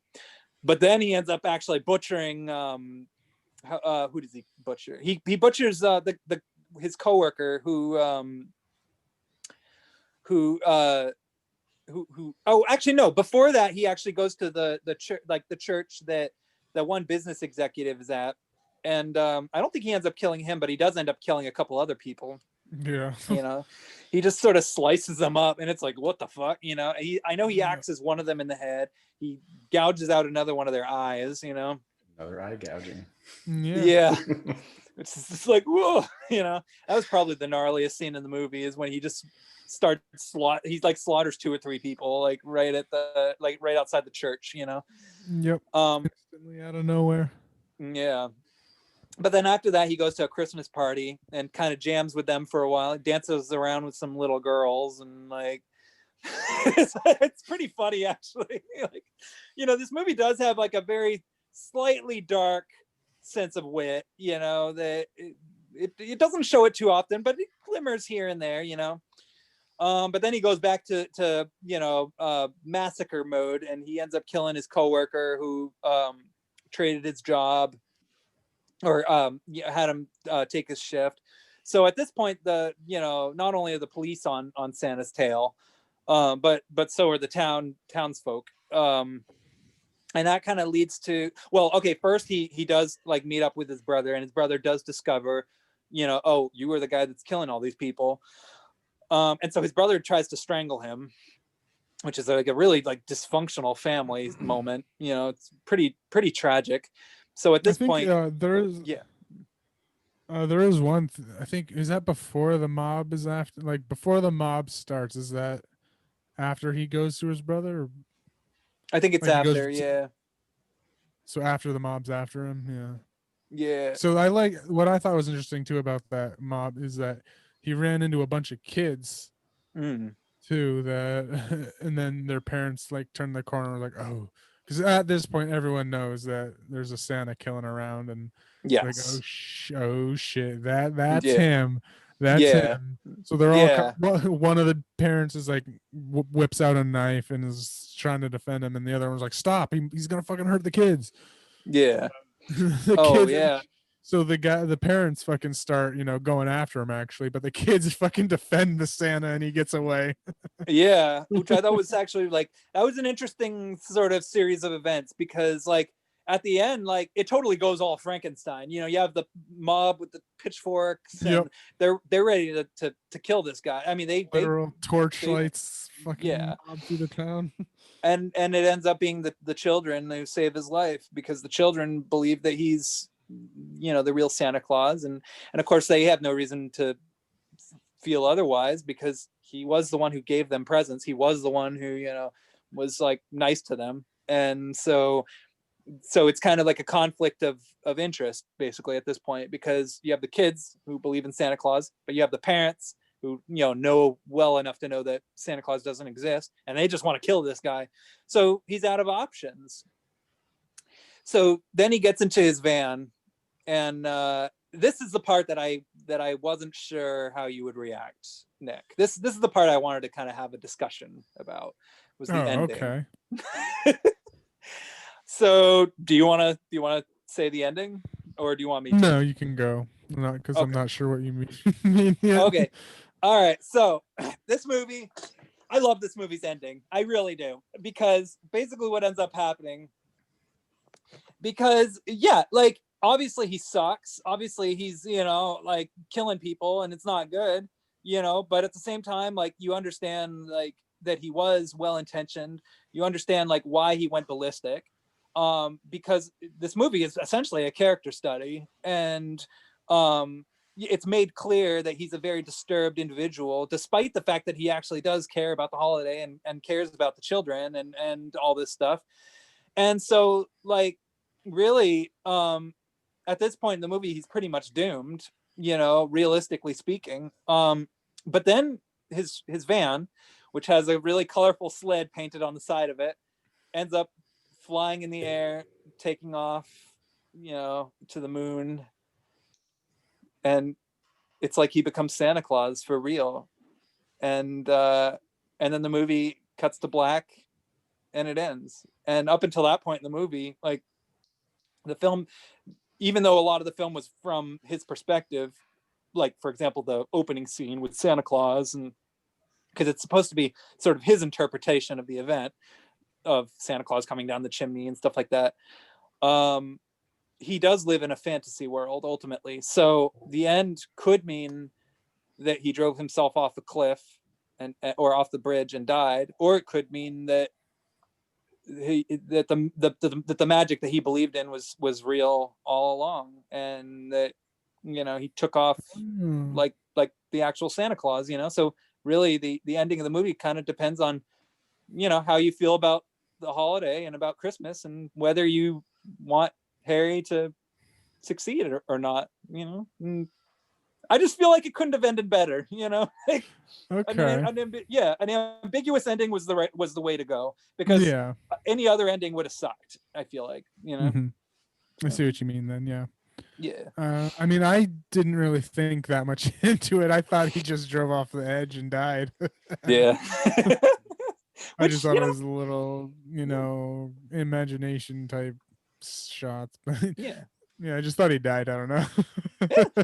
It could be like a wish fulfillment ending, like Taxi Driver, because Taxi Driver, the ending to that movie really doesn't make any sense.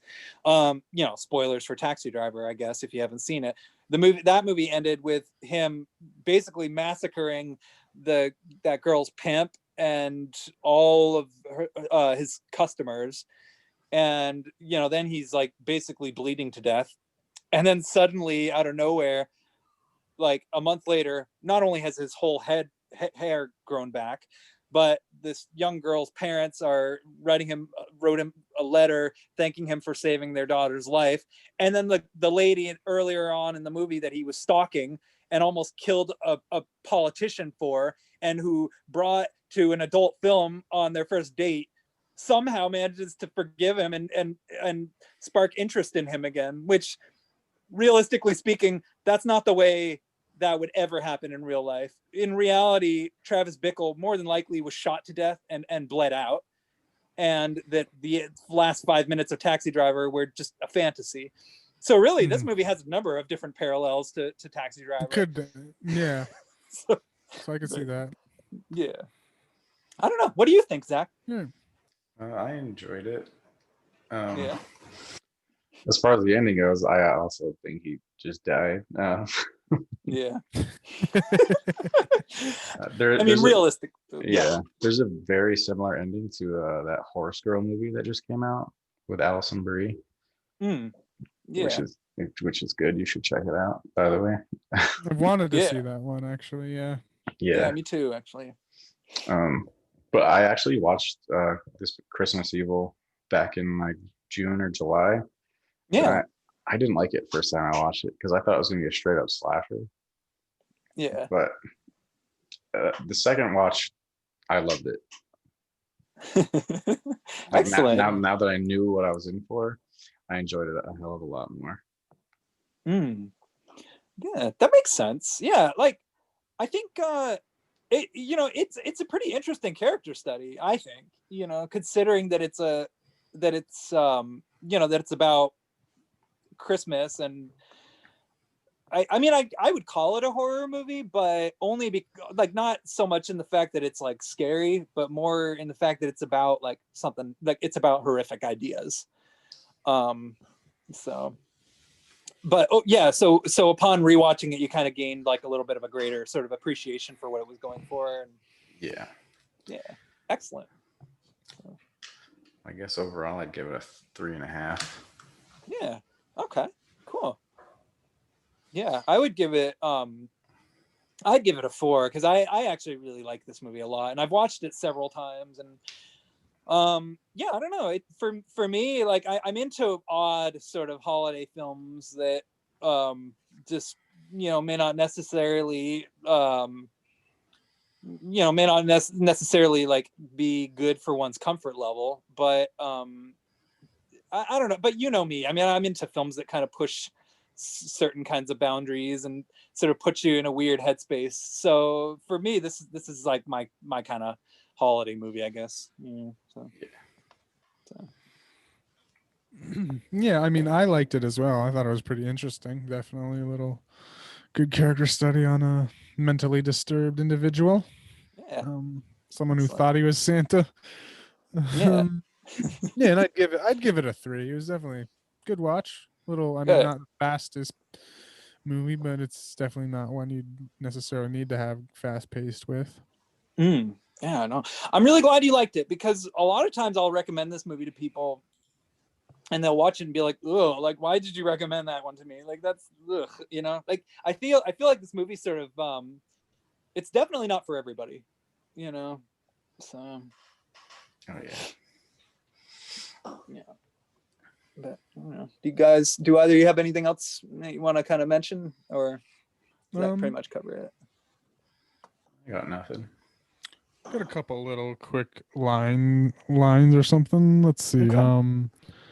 There was a moment where it was with Harry. I think he was just being normal, like walking down the street, and he meets up with the kids. The kids actually seem to like him as well when he's outside of the costume and everything. And did you make your daily wishes and stuff? And most of the kids wish for, you know, typical kid things. But what was his name, Max or whatever?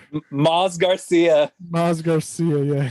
I wish I have a lifetime. Yeah, he says he wished for. I wish I had a lifetime subscription to Penthouse.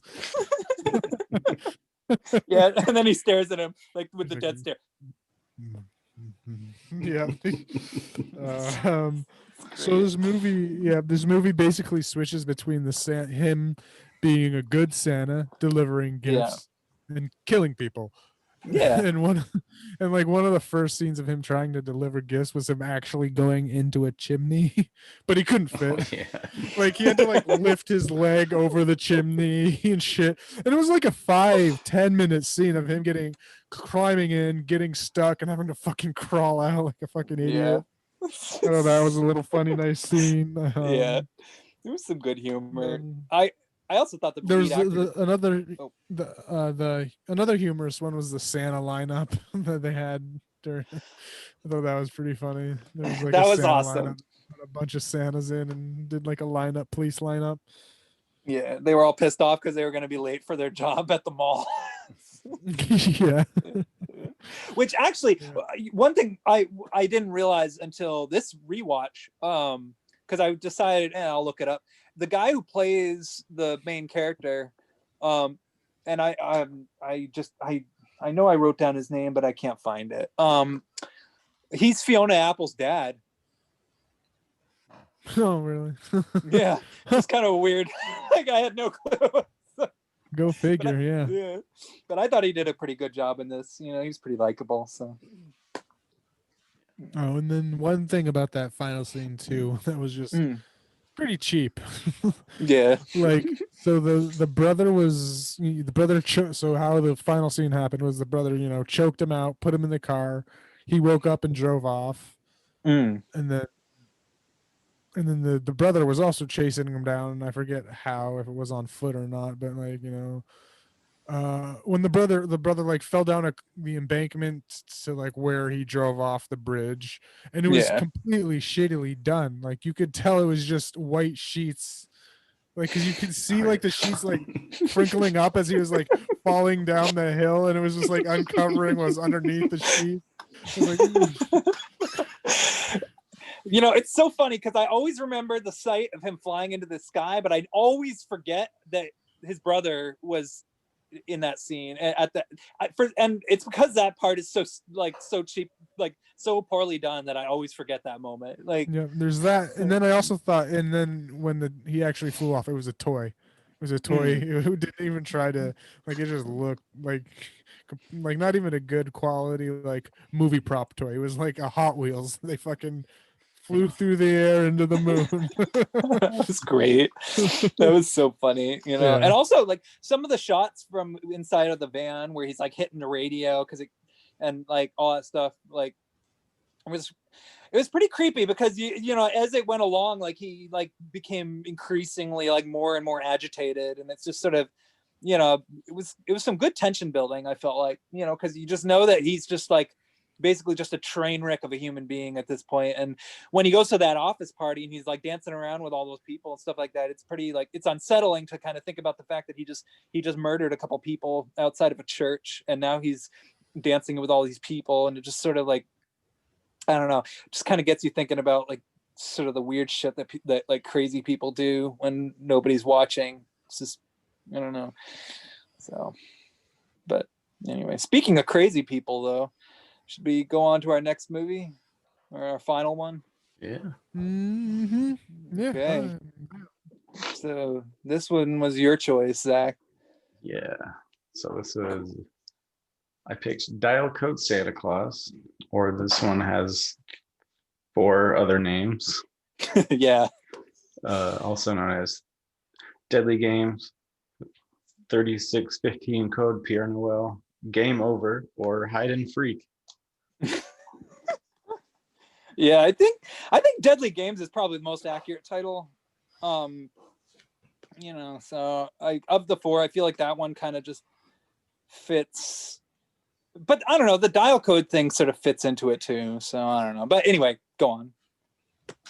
Yeah, so it starts off with this kid, Thomas. He like wakes up in this giant ass toy room. Yeah. He's got a sick mullet.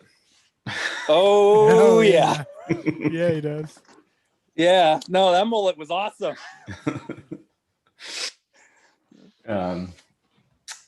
Guess we find out he's rich. He lives in a mansion. Yeah. His mom. It's like a castle, basically. Yeah. Yeah. It's pretty sweet. Yeah. His mom's like a toy company owner or something. I think it was just a regular, like a shopping mall owner. Okay. Yeah. I think they mentioned that she owned like 3 different like plazas or centers or whatever. I don't know. They just kind of referred to them as that. So yeah. So this movie, again, the viewers or listeners, it was in French subtitled. I don't know if you watched the dubbed versions.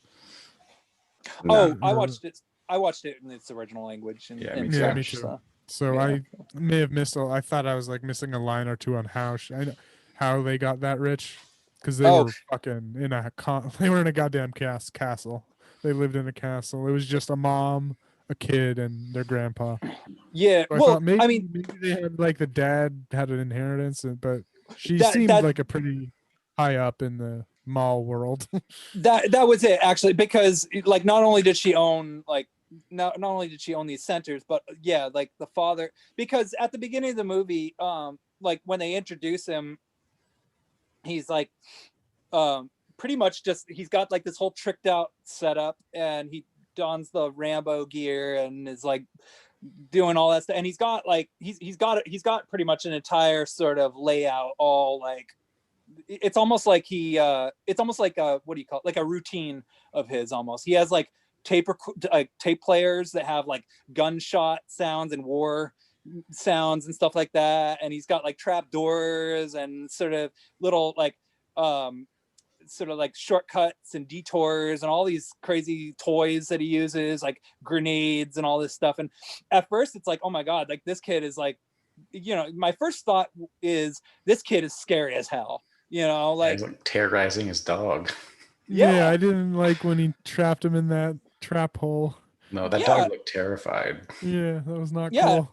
That was a cute little puppy that falls into a little trap door and all this stuff. And yeah, my first thought is this kid is terrifying. And like because you mentioned that this film was the inspiration for Home Alone, and I was like, oh my god, like whoever breaks into their castle is fucked, because So what, like, is that officially this actual movie was the official inspiration for it, or did they just, it's a rumored to be?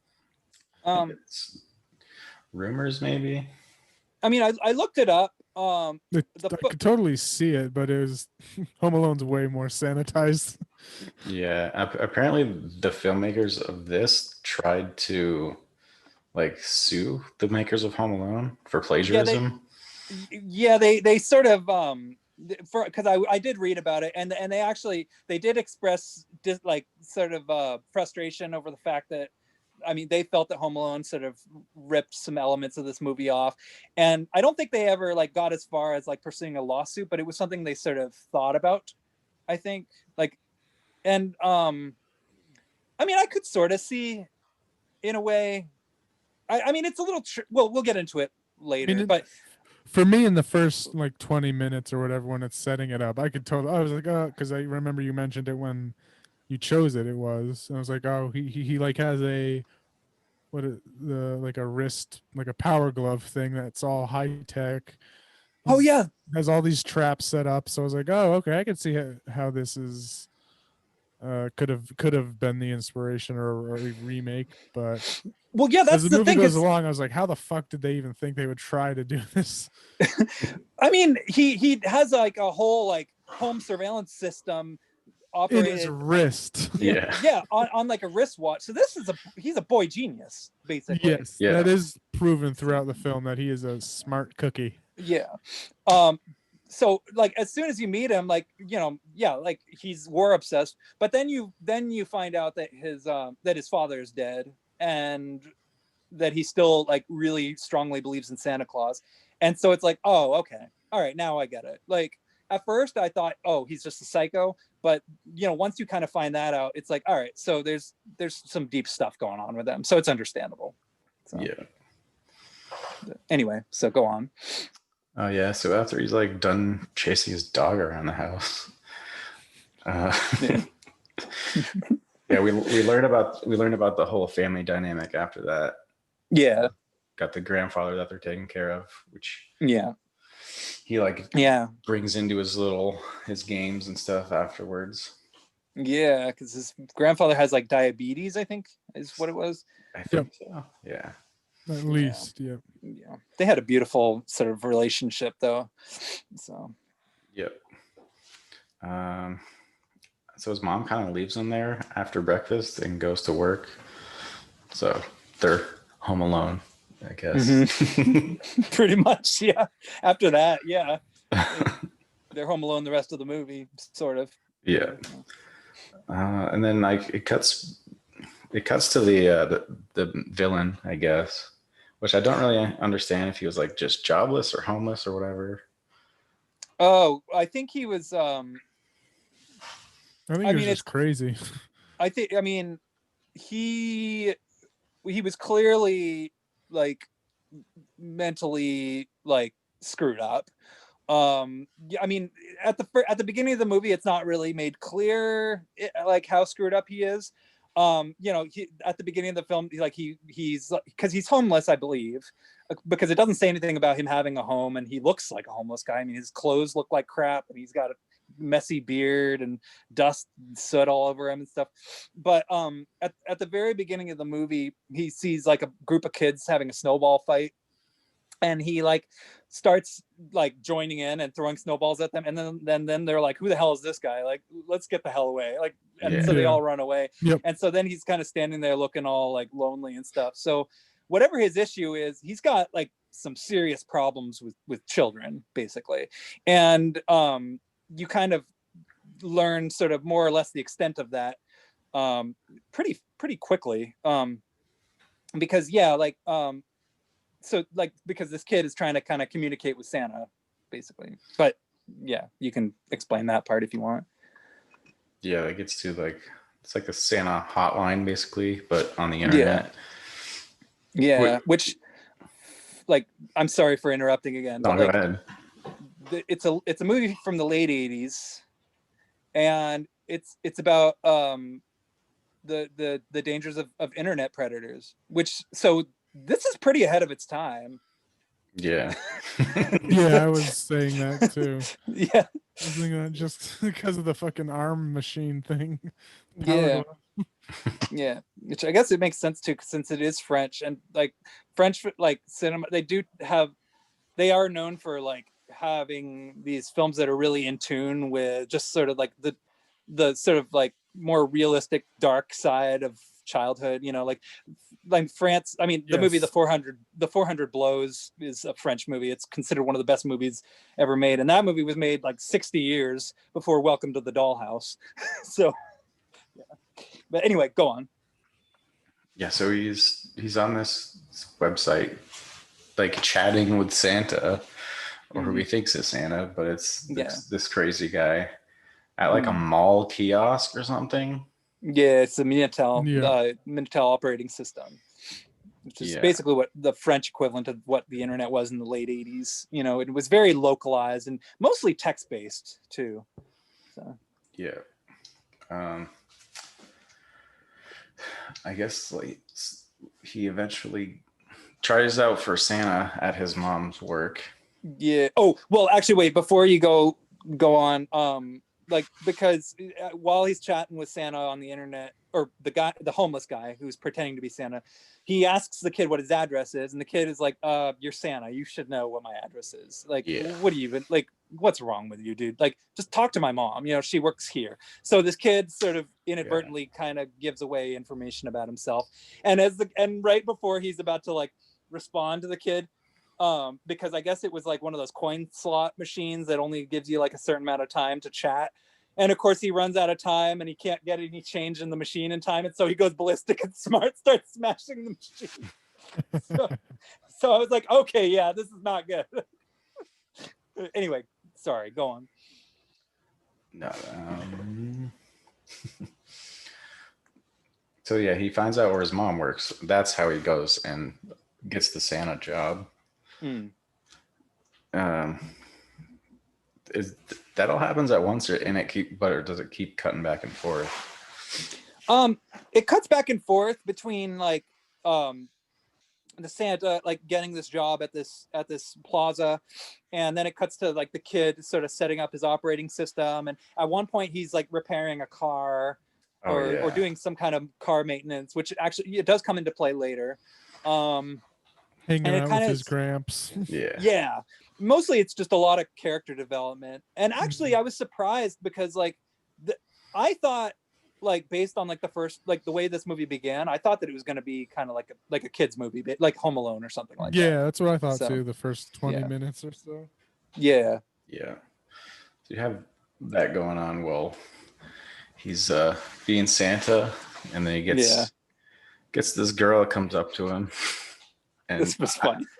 I forget the conversation that happens, but it ends up with him slapping a little girl across the face.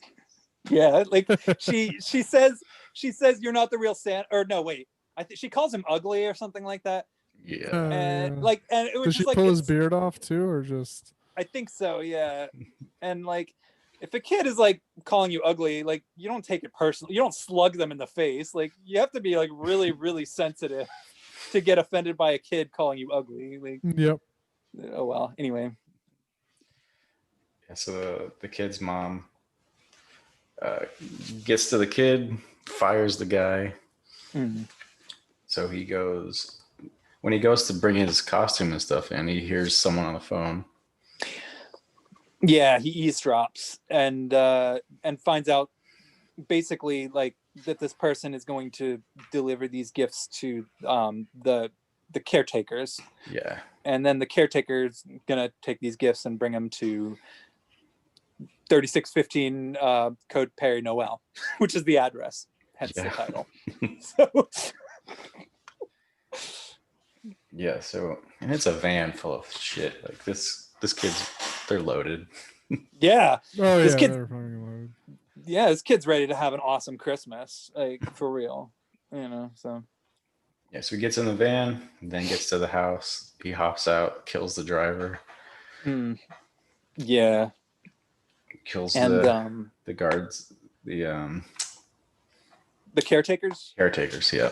Yeah, and it was kind of somewhere in the middle of all that. You like, it also kind of shows how the kid like it. You know, it's really cool because this kid is obviously really smart and has a clear head on his shoulders, but he still believes in Santa Claus. So I thought it was kind of cool that this movie sort of made the distinction that a person could be smart and still sort of believe in magic and in like supernatural things. And so, but Yeah, of there course, was. So what I liked, there was like really good. It was before all of this. There was like, I think him and his grandpa were having dinner or something, and they had a conversation about this type of stuff, like because it was explained early on. His mom was talking about him, and he was saying, yeah, he's incredibly intelligent, but he still believes in all these magical ghouls, goblins, Santa, fairies, yeah, all this magic.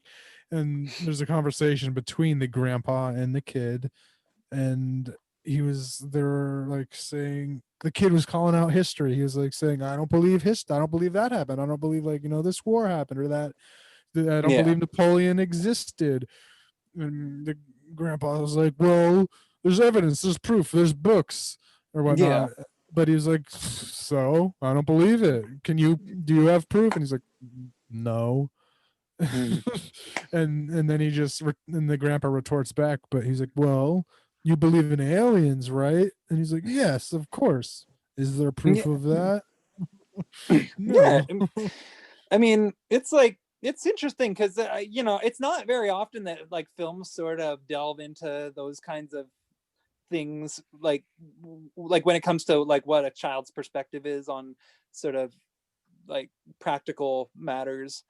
And so I thought it was just kind of cool, like, and also like because he's so practically brained, naturally his sort of instinct is, oh sweet, nobody believes in Santa Claus, I'm gonna get proof. Yep. Which is why he sets up a whole surveillance system. So Yeah, that's another thing that they're cutting back to, is pretty much like setting you up to know the layout of the house. yeah, which you actually do get like a pretty good sense of what the layout is actually. Yeah, all those trap doors and stuff through the fridge into the garage, another fridge into the garage. Yeah, it's awesome. And like there's so much setup that it's like, whoa, like they're gonna go big whenever what happens. So but when he does kill the caretakers though, like it kind of leads to an eerie scene though, like where he's like looking in the mirror and he's got like the spray paint or whatever. Oh yeah, that was creepy. That was creepy. And yeah, that was when I started to get kind of nervous. Like when I was watching this, I was like, okay, maybe this isn't a kid's movie. Like maybe this is actually gonna. No. Yeah, I was like, oh shit, this isn't Home Alone. Yeah. Got a little bit nervous when I started seeing that. I'm like, oh, yeah, the psychotic break-in. I was just like, yeah, because before that, the kills were like off screen. Like he just grabs the guy into the van. Like you don't know that he just got killed. I mean, yeah. Later, you know he's dead. Yeah, but at that point in the movie, though, like you said, yeah, the kills are all off screen. So for all we know, he could have just knocked them out or whatever, So yeah, and it wasn't until he started spray painting his beard that you realize, like, oh, well, So. Yeah, that's pretty creepy. Yeah. And then I think the next scene where he actually gets into the house. The kid sees him. He's hiding under the table. Yeah, hides under the table. He's got his little monitor on his wrist there. Basically a pit boy from Fallout, basically. Yeah, and it's his mom also called like about an hour earlier, making sure that like he is gonna go to sleep, because if Santa shows up and he's awake, he's gonna turn into an ogre, is what she says to him. Just to scare him, basically. Yeah. And he's like, bullshit. Yeah. He writes him off, really, or he writes her off like pretty much immediately. It's pretty funny. Yeah. So. But against his mother's words, he goes, hides under the table with his dog. Yeah. And sees Santa. Did he come down the chimney? I think. Yeah. I think so. Yep. Yeah. So he sees him, gets so super excited. The dog starts growling and stuff, and then eventually goes after him. And Santa murders the fucking dog. I was like, oh no, here we go. When that happened, that upset me so much. Me too. Yeah, it was actually pretty fucking gruesome. It looked realistic. Like when he like drives the knife down, like it looked like the actual knife went into the dog's like throat, and it looked real. Like I don't think it was, but it looked really like real. And it just that really, I don't know, that kind of messed with my head. I had to like pause the movie afterward. I was like, oh god. Yeah, I did not expect that to happen. No, I didn't either. Yeah. I was like, what? Yeah. It's it's like the thing is like there's so many horror movies, and you can like go back to even like as far as like the 40s. There's horror movies that do this, where like there's like a slow build up, a lot of development, a lot of like exposition, and then suddenly you get blindsided by like a really shocking messed up thing that occurs. This like basically like probably the most notorious horror movie example of this is Psycho, where the main character suddenly gets slaughtered. And so yeah, this movie more or less kind of like has the same kind of structure, is like this just genuinely shocking twist that totally like twists the movie around into something else altogether. So yeah. Yeah. And then the rest is kind of a blur to me.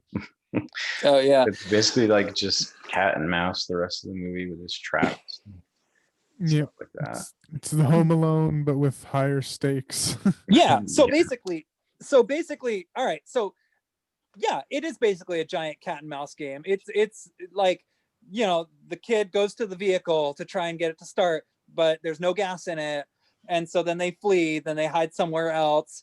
At one point, there's a really intense roof scene where he's trying to get from one end of the house to the other. And a lot of like the shutters are locked and stuff. And on that roof scene, I wrote down that he almost fell, but the shot was like an animated shot too. It was like, it was just a silhouette of him hanging on, but it was totally a cartoon drawing. Yeah.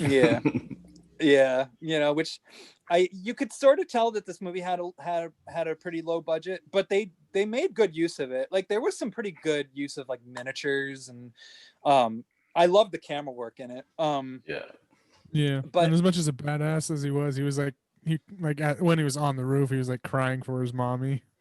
Oh, he was crying throughout the whole movie. He cried almost as much as Beowulf does, which if you ever read Beowulf is crying from beginning to end throughout the book. He still manages to, kick ass and take names, but every other, page, Beowulf wept or whatever. Like, so this kid, cries a lot, which is understandable because he's a kid. So, but also like they do establish pretty early on in the movie that he has a deep sense of compassion as well, which is probably why he doesn't believe in a lot of like war atrocities and stuff like that, because he's already had a hard enough life considering the fact that his father is dead, and so he doesn't really want to believe in anything negative anymore, and doesn't want to believe that life is as hard as it appears to be to other people and all that stuff. So but at this point in the movie though, he's pretty much like suffering.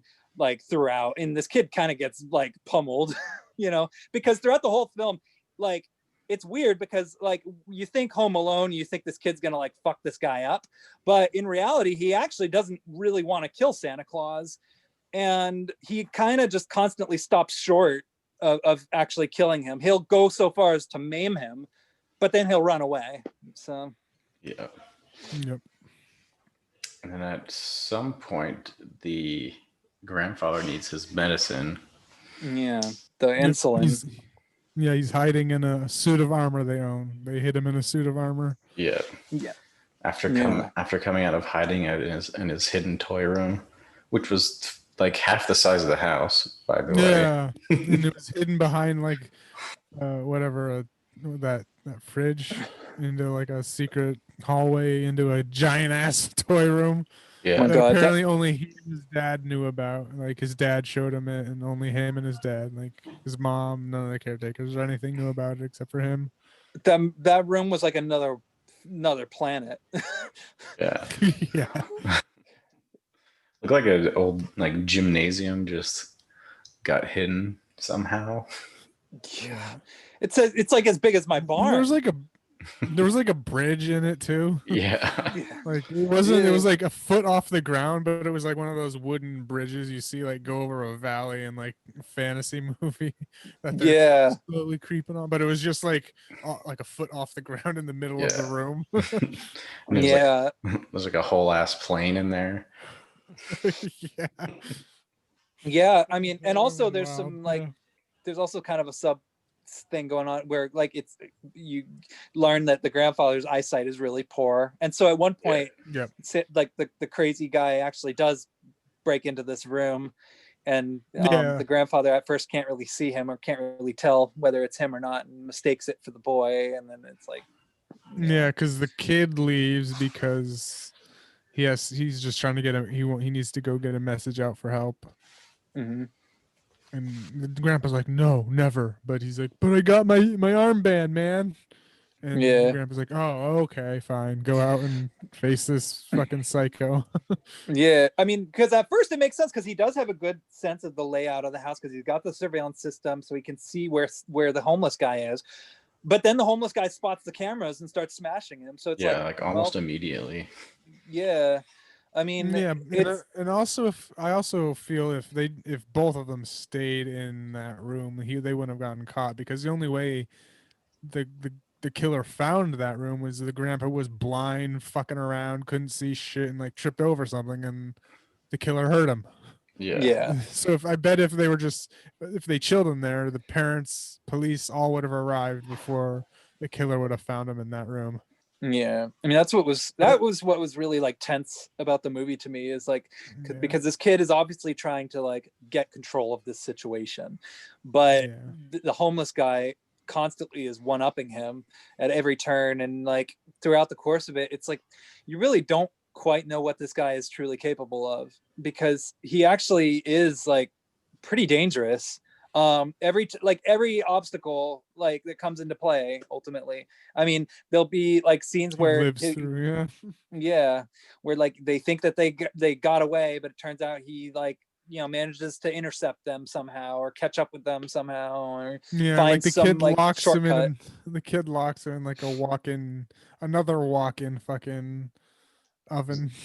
Yes. Like something. It was a sauna. I think it was I think it was a sauna, because it didn't look like it was, because it typically, I think if it were an oven, like because the guy was in there for several minutes and it didn't look like he'd gotten like cooked or anything like that. So just a little burnt up, but like some smoldering. That's about it. I guess at one point the guy actually catches him. That was disturbing too. Yeah, he manages to catch the kid after. It's actually a little bit closer toward the end of the movie where he does this.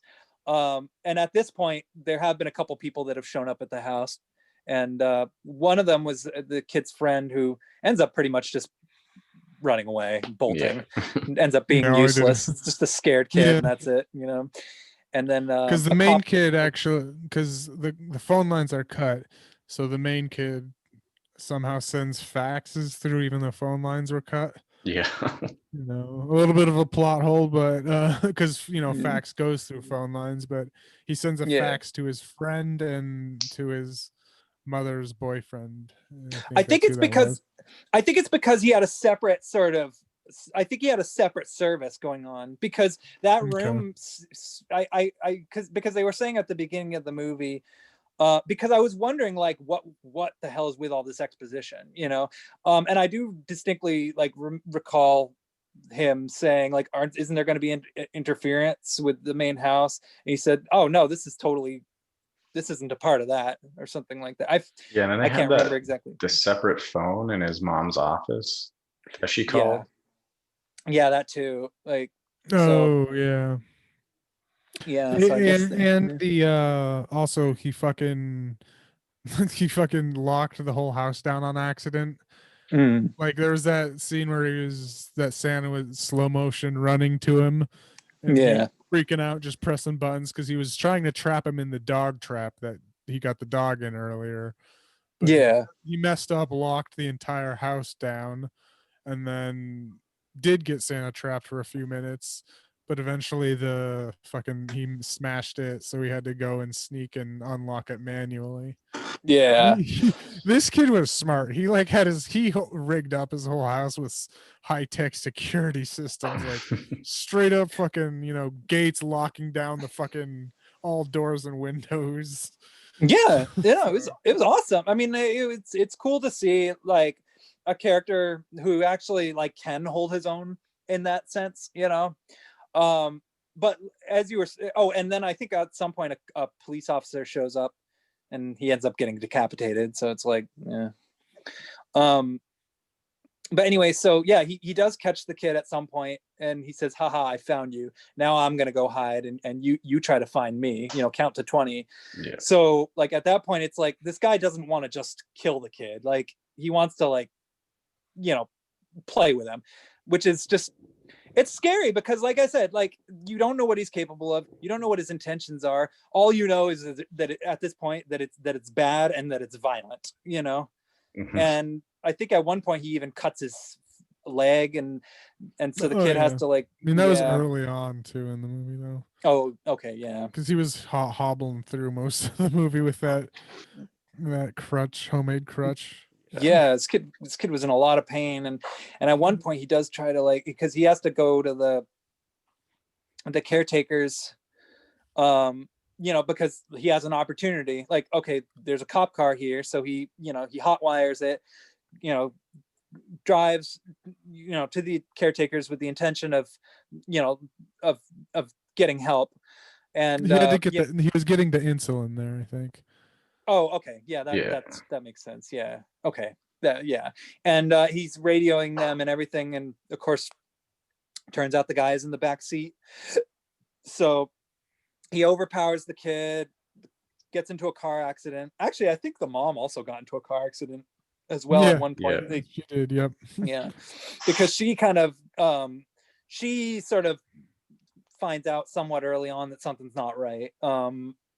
Because she tries to call the grandfather to check on them, and he doesn't pick up, because she's expecting him to pick up the phone, in her space or whatever, and he doesn't. So it's like, and she also calls the caretakers, and they don't pick up because they're dead. Yeah. and so then, like, she panics, and she's driving there, and she ends up getting into a car accident. So that kind of slows progress towards help.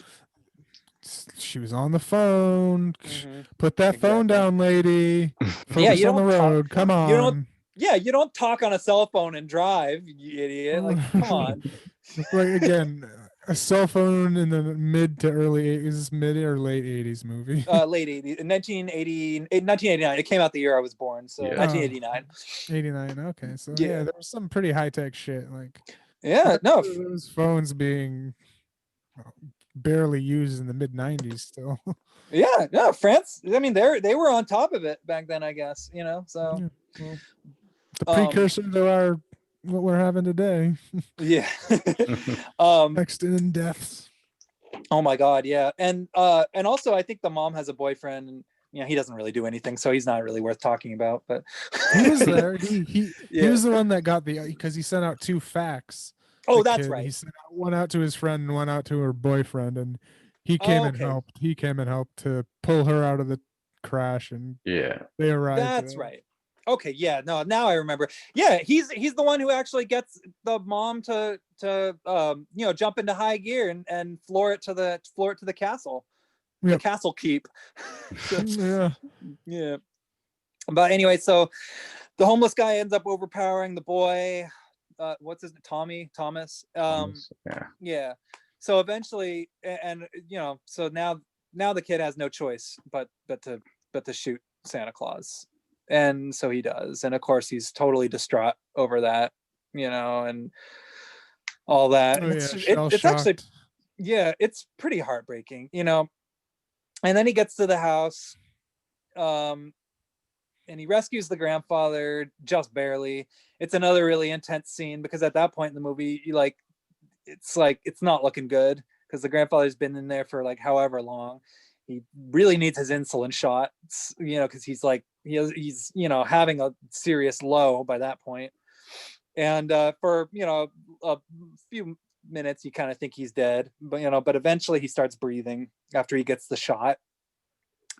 And then the homeless guy shows up, after he's been shot and beaten up and maimed and burned and just like, darts in his neck. Yeah, just mutilated. That was one of the Home within an Alone, inch of his one of the life. Home Alone-esque, one of the Home Alone-esque traps is like some, throwing darts, like just Frankenstein his neck. Yeah, it was brutal, but although eventually the homeless guy actually does sort of catch on to what this kid's booby traps. Yeah, because the first set of booby traps were the high-tech stuff that he could pull off with his glove before it gets destroyed, and then he starts doing Home Alone shit. Yeah, but then eventually, like, there's an explosive situation, involving like this trap involving a train that, luckily, I mean, the guy ends up sort of getting the upper hand in that situation because he immediately, So what it was the train. He made an actual grenade, like he had he had toy grenades in his Rambo outfit. And so he made a grenade with, like, he had firecrackers. Yes. Just opened up a fake hollow grenade, shoved the firecracker, shoved marbles in, put a detonator on a train, but it didn't. He picked it. Because it didn't look like that Santa Claus actually knew what the fuck it was, because the whole time he was deranged. So he just kind of wound it up again and sent it back, and it was just like, look, I don't think he actually knew, because it was a dud, and when it came back to it, because it went to where the grandpa was in the armor, just like kind of hit him in the armor, and it didn't go off. And the Santa Claus kind of picked it up, looked at it, and it was like, oh shit, oh I got lucky. Yeah. But and actually that's another thing about this movie is that the traps, like, they were pretty dangerous traps, but I wouldn't call them like full on death traps like they were in Home Alone, where you have like that's what I'll say too. As dark as this movie is, the Home Alone traps were way deadlier. Oh yeah, for sure. Because you don't set a flamethrower up above, like, on a roof, with the intention of the person who falls victim to it surviving. You don't throw a brick at somebody's head with the intention of that person surviving. I mean, those were death traps. There was like that. There was like a bucket down a stairwell that smacked the dude. That's an instant death. Yeah, for sure. He sets a rope on fire while they're climbing down it. Yeah. I mean, I mean, the closest thing that he got to trap wise, besides just shooting him, was that he, did a gas trap. He, like, lured him over and then shot a Nerf arrow that was lit up. That was the closest, like, death Home Alone trap. But They did that in Yeah, Home Alone already, or I yeah, guess exactly. afterwards, technically. Afterward, yeah. I mean, yeah. I mean, the more I think about it, the more I like. There really were quite a few things in Home Alone that sort of were from this. So yeah, I mean, I could actually sort of see where the skepticism regarding the originality of Home Alone may originate from. I actually do kind of understand that a Definitely. little bit. So, Oh but at yeah. the end, oh yeah, go on. I said, oh no, I was just saying, oh yeah, I was agreeing. Yeah, there's just Oh so yeah, many parallels. Just like the first thing when he was with the fucking, it reminded me of that famous Walk Boy thing they made for the movie. yeah, And totally. even like one of the first shots was like him, him. They do the well, they first do it like he hung the dog thing around Yeah, like a receptor that was just like shooting, like making noises. And that was like, oh, it's like a gunfight, that gunfight scene in the bathtub with Home Alone getting pizza or whatever. yeah, And then they actually trick the guy with the old man saying, "Oh, just go without me. Go without me. Go without me," But yeah, it was just like him talking into the walkie-talkie with a trap in that said yeah, area. yeah. Which the There was way just that whole there were a lot of Home Alone esque things, so I could totally yeah, see it being ripped off. But yeah. Um, and actually, speaking of Home Alone, I was gonna kind of mention at the ending, and I'm sorry I kind of took over the No, plot no, summary. go I ahead, man. apologize. So, You're doing a better job than I was. oh, um, so at the end of the movie, the homeless guy manages to show up after being maimed within an inch of his life and shot, and the old guy ends up taking him out, kind of like the yep. old guy with the shovel in Home Alone. Yeah. Yeah, So, the gun's like there, and he's still in his suit of armor, and he like crawls to it. Is that what how it happened? That's mhm. what I vaguely remember seeing Yeah, visually. something. Yeah. Crawls to it Yeah, half in a diabetic coma. yeah, and just blasts him and kills him. And then Yeah, Santa Claus, he falls to the ground, pool of blood. The kid is sitting there completely distraught because he just killed Santa Claus. traumatized, fucking Yeah, shell shocked. totally. He killed Santa Claus, and then his mom shows up after the whole thing is over, which is usually how these movies end. She shows up, and he's like, "Oh, I stayed up to see Santa Claus." Yeah, and yeah, like you said, he's shell shocked. So in a way, he actually now he does kind of know how it feels to be Rambo, because Rambo was a Yeah, shell shocked war veteran. So, because like when she came to him, he was just kind of staring off, like giving that 1,000 yard stare, and she was like, whatever his name was, hey, are you there? Hey, what? Hey, you okay? yeah, And he was just giving that 1,000 yard stare, and he like, for what it's worth, that kid was a good actor. Like, even he though actually, he was speaking yeah, French, so I couldn't really, I guess, but for what I could tell as an English speaker, he was so good acting all around, really. yeah. Well, I mean, I can't. I mean, I have several relatives that speak French, and I not my French is terrible, but I can understand it pretty well. And yeah, no, I mean, he seemed like a pretty strong, probably like one of the stronger child acting performances I've seen. Oh, Um, 100%. Like, definitely, yeah, definitely definitely. impressive. He really emoted. You could see, like, you could tell how he was feeling, pretty much throughout the whole thing. And I would also even go so far as to say he was likable, which is I liked not him a something. lot. I thought he was cool. Yeah. Yeah, he was really sweet, really cute, and he had a good personality. And yeah, I Un- mean, he made a really formidable main character. So, right. Unlike that fucking Kevin McAllister bitch. well, Macaulay Culkin. Well, okay. So actually, I think I have a good idea now, like what my main sort of issue is with Home Alone, because I know I've sort of talked about sort of my negative feelings about that movie before, and I think what it is that like Macaulay Culkin, like, I don't like the fact that he plays a kid who's supposed to be sort of like a stereotypical kid who acts silly and stupid and makes a lot of like and says a lot of silly, dumb, cute thing. Like, to me, like the Kevin McAllister character has always sort of come across like less like a real sort of kid and more like what adults want kids to be, just cute and funny, and that's it. And so it doesn't really make sense to me how Kevin McAllister for the first hour of the movie acts like a dumb kid and then suddenly is capable of setting up death traps that are really elaborate and complex and like sadistic.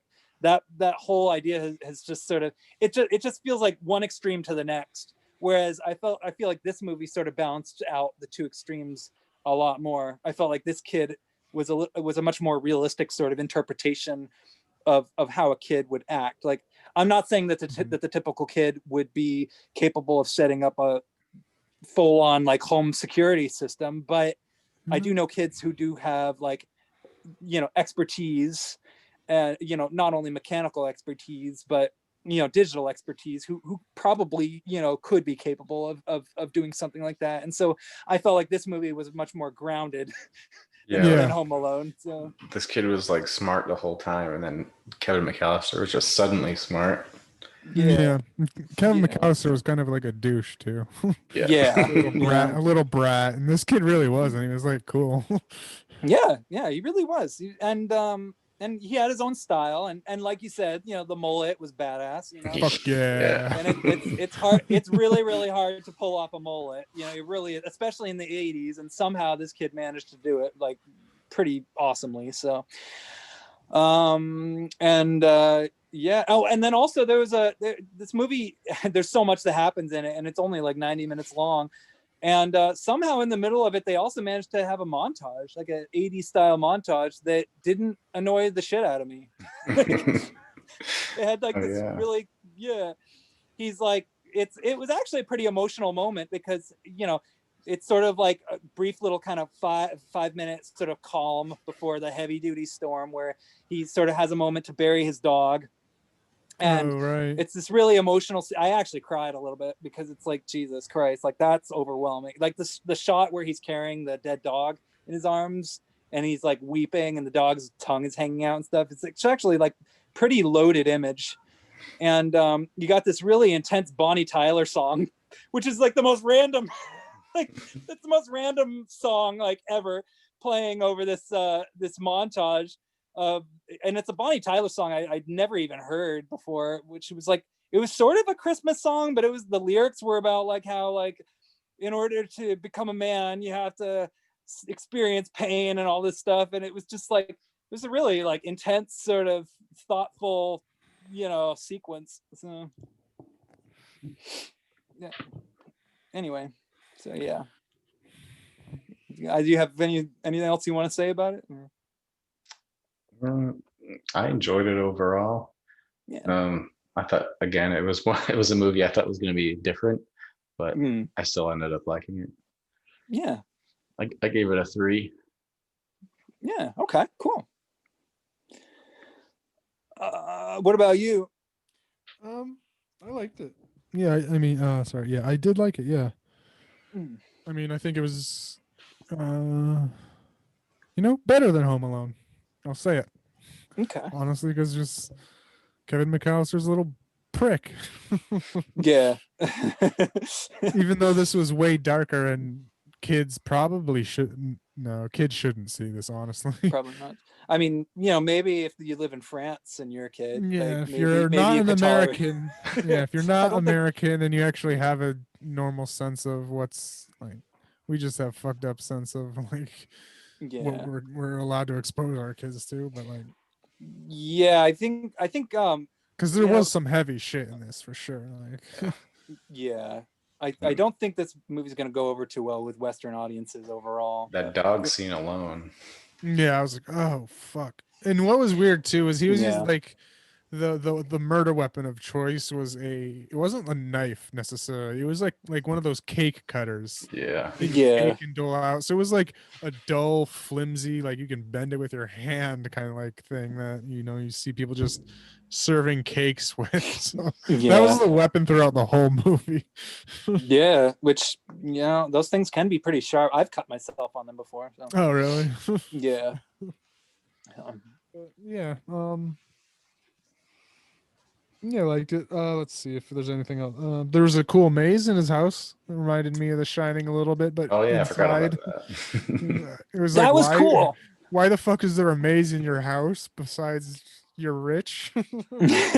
Well, I mean, he's a kid who likes adventures, and he loves these weird little scenarios and Yeah, stuff, but- and he just kind of has like, but yeah, it is kind of strange that they have like a literal maze, like a hallway maze, but Yeah, it did, because I can't unless his mom and parents really loved him. I can't believe that he would be like, "Can I get a maze for my birthday today this Yeah. year?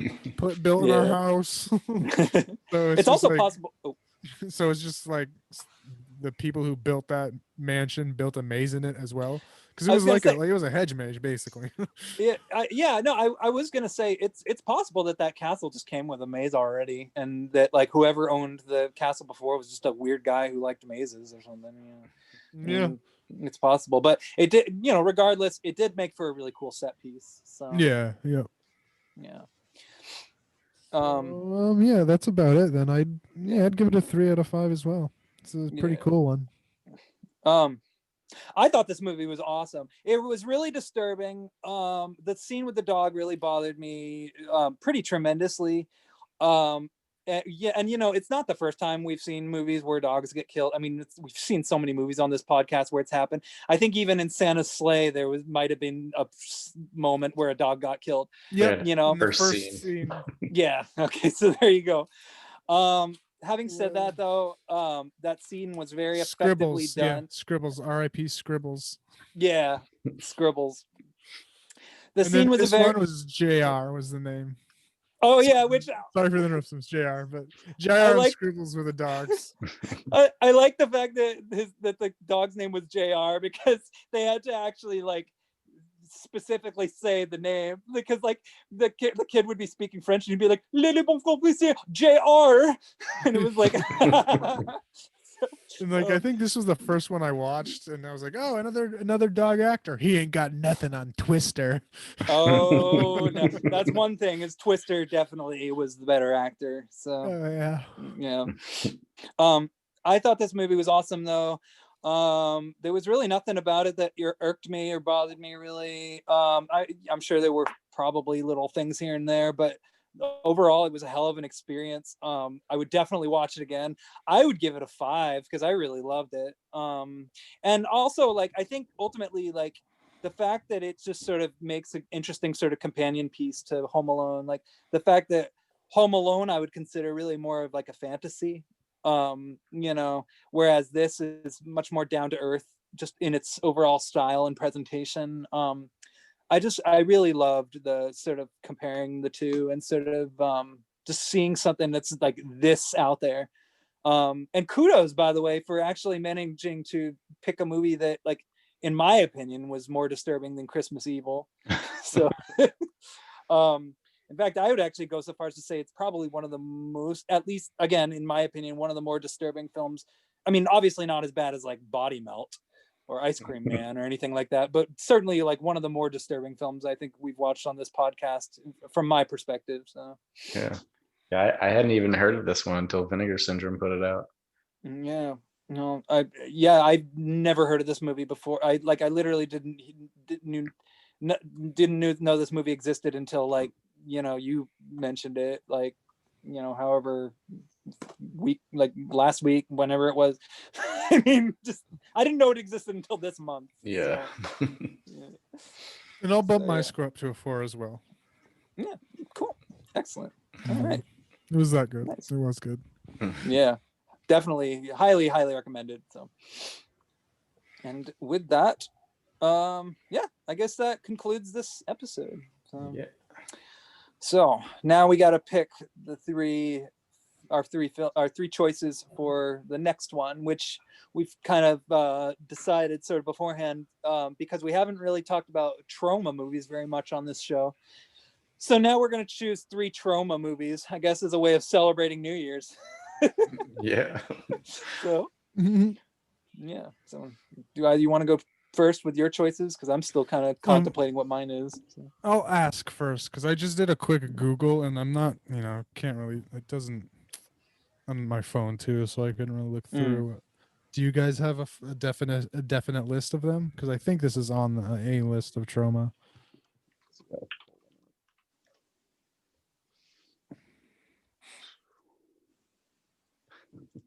There's a lot. Yeah. Yeah, I know. That's what I was wondering. Like, I was trying to figure Yeah. out like produced. I just looked up like list of trauma movies, Yeah. and then I just All kind of right, picked one from there. I pulled one up. Okay. You want me to send it to Okay, you? you can. Yeah, sure. Why not? Yeah. Cool. Well, I'll cut out the dead air. Yeah, no worries. So we'll make it work. So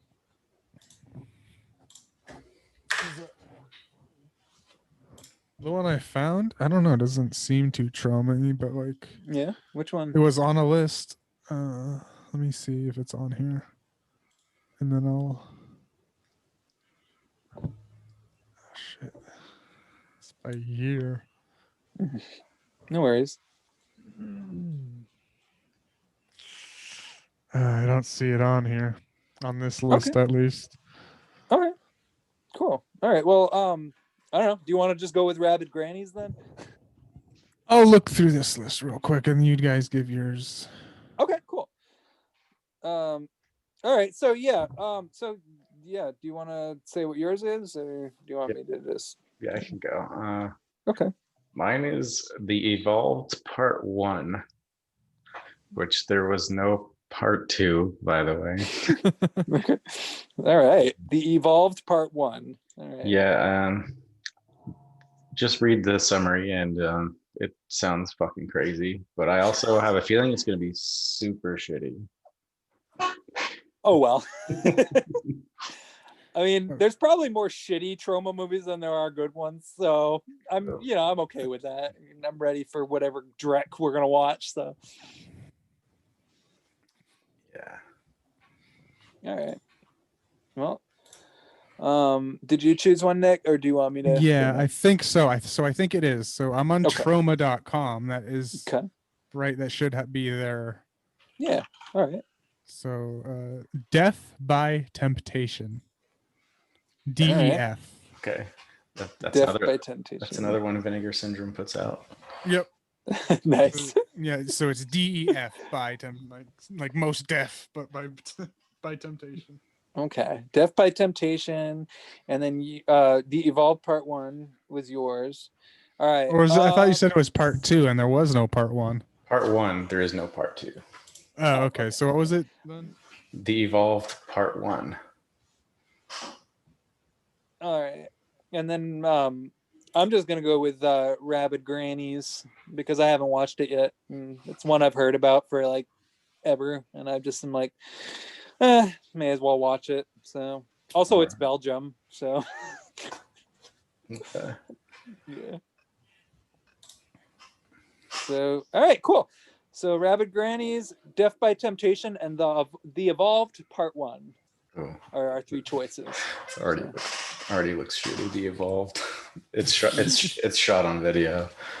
Okay. Oh, awesome. I'm so ready. Yeah, no, I'll make sure to. Yeah. All right, excellent. Well, okay. Until next time, Merry Christmas, everybody. Don't get killed by Santa. Yeah, watch out.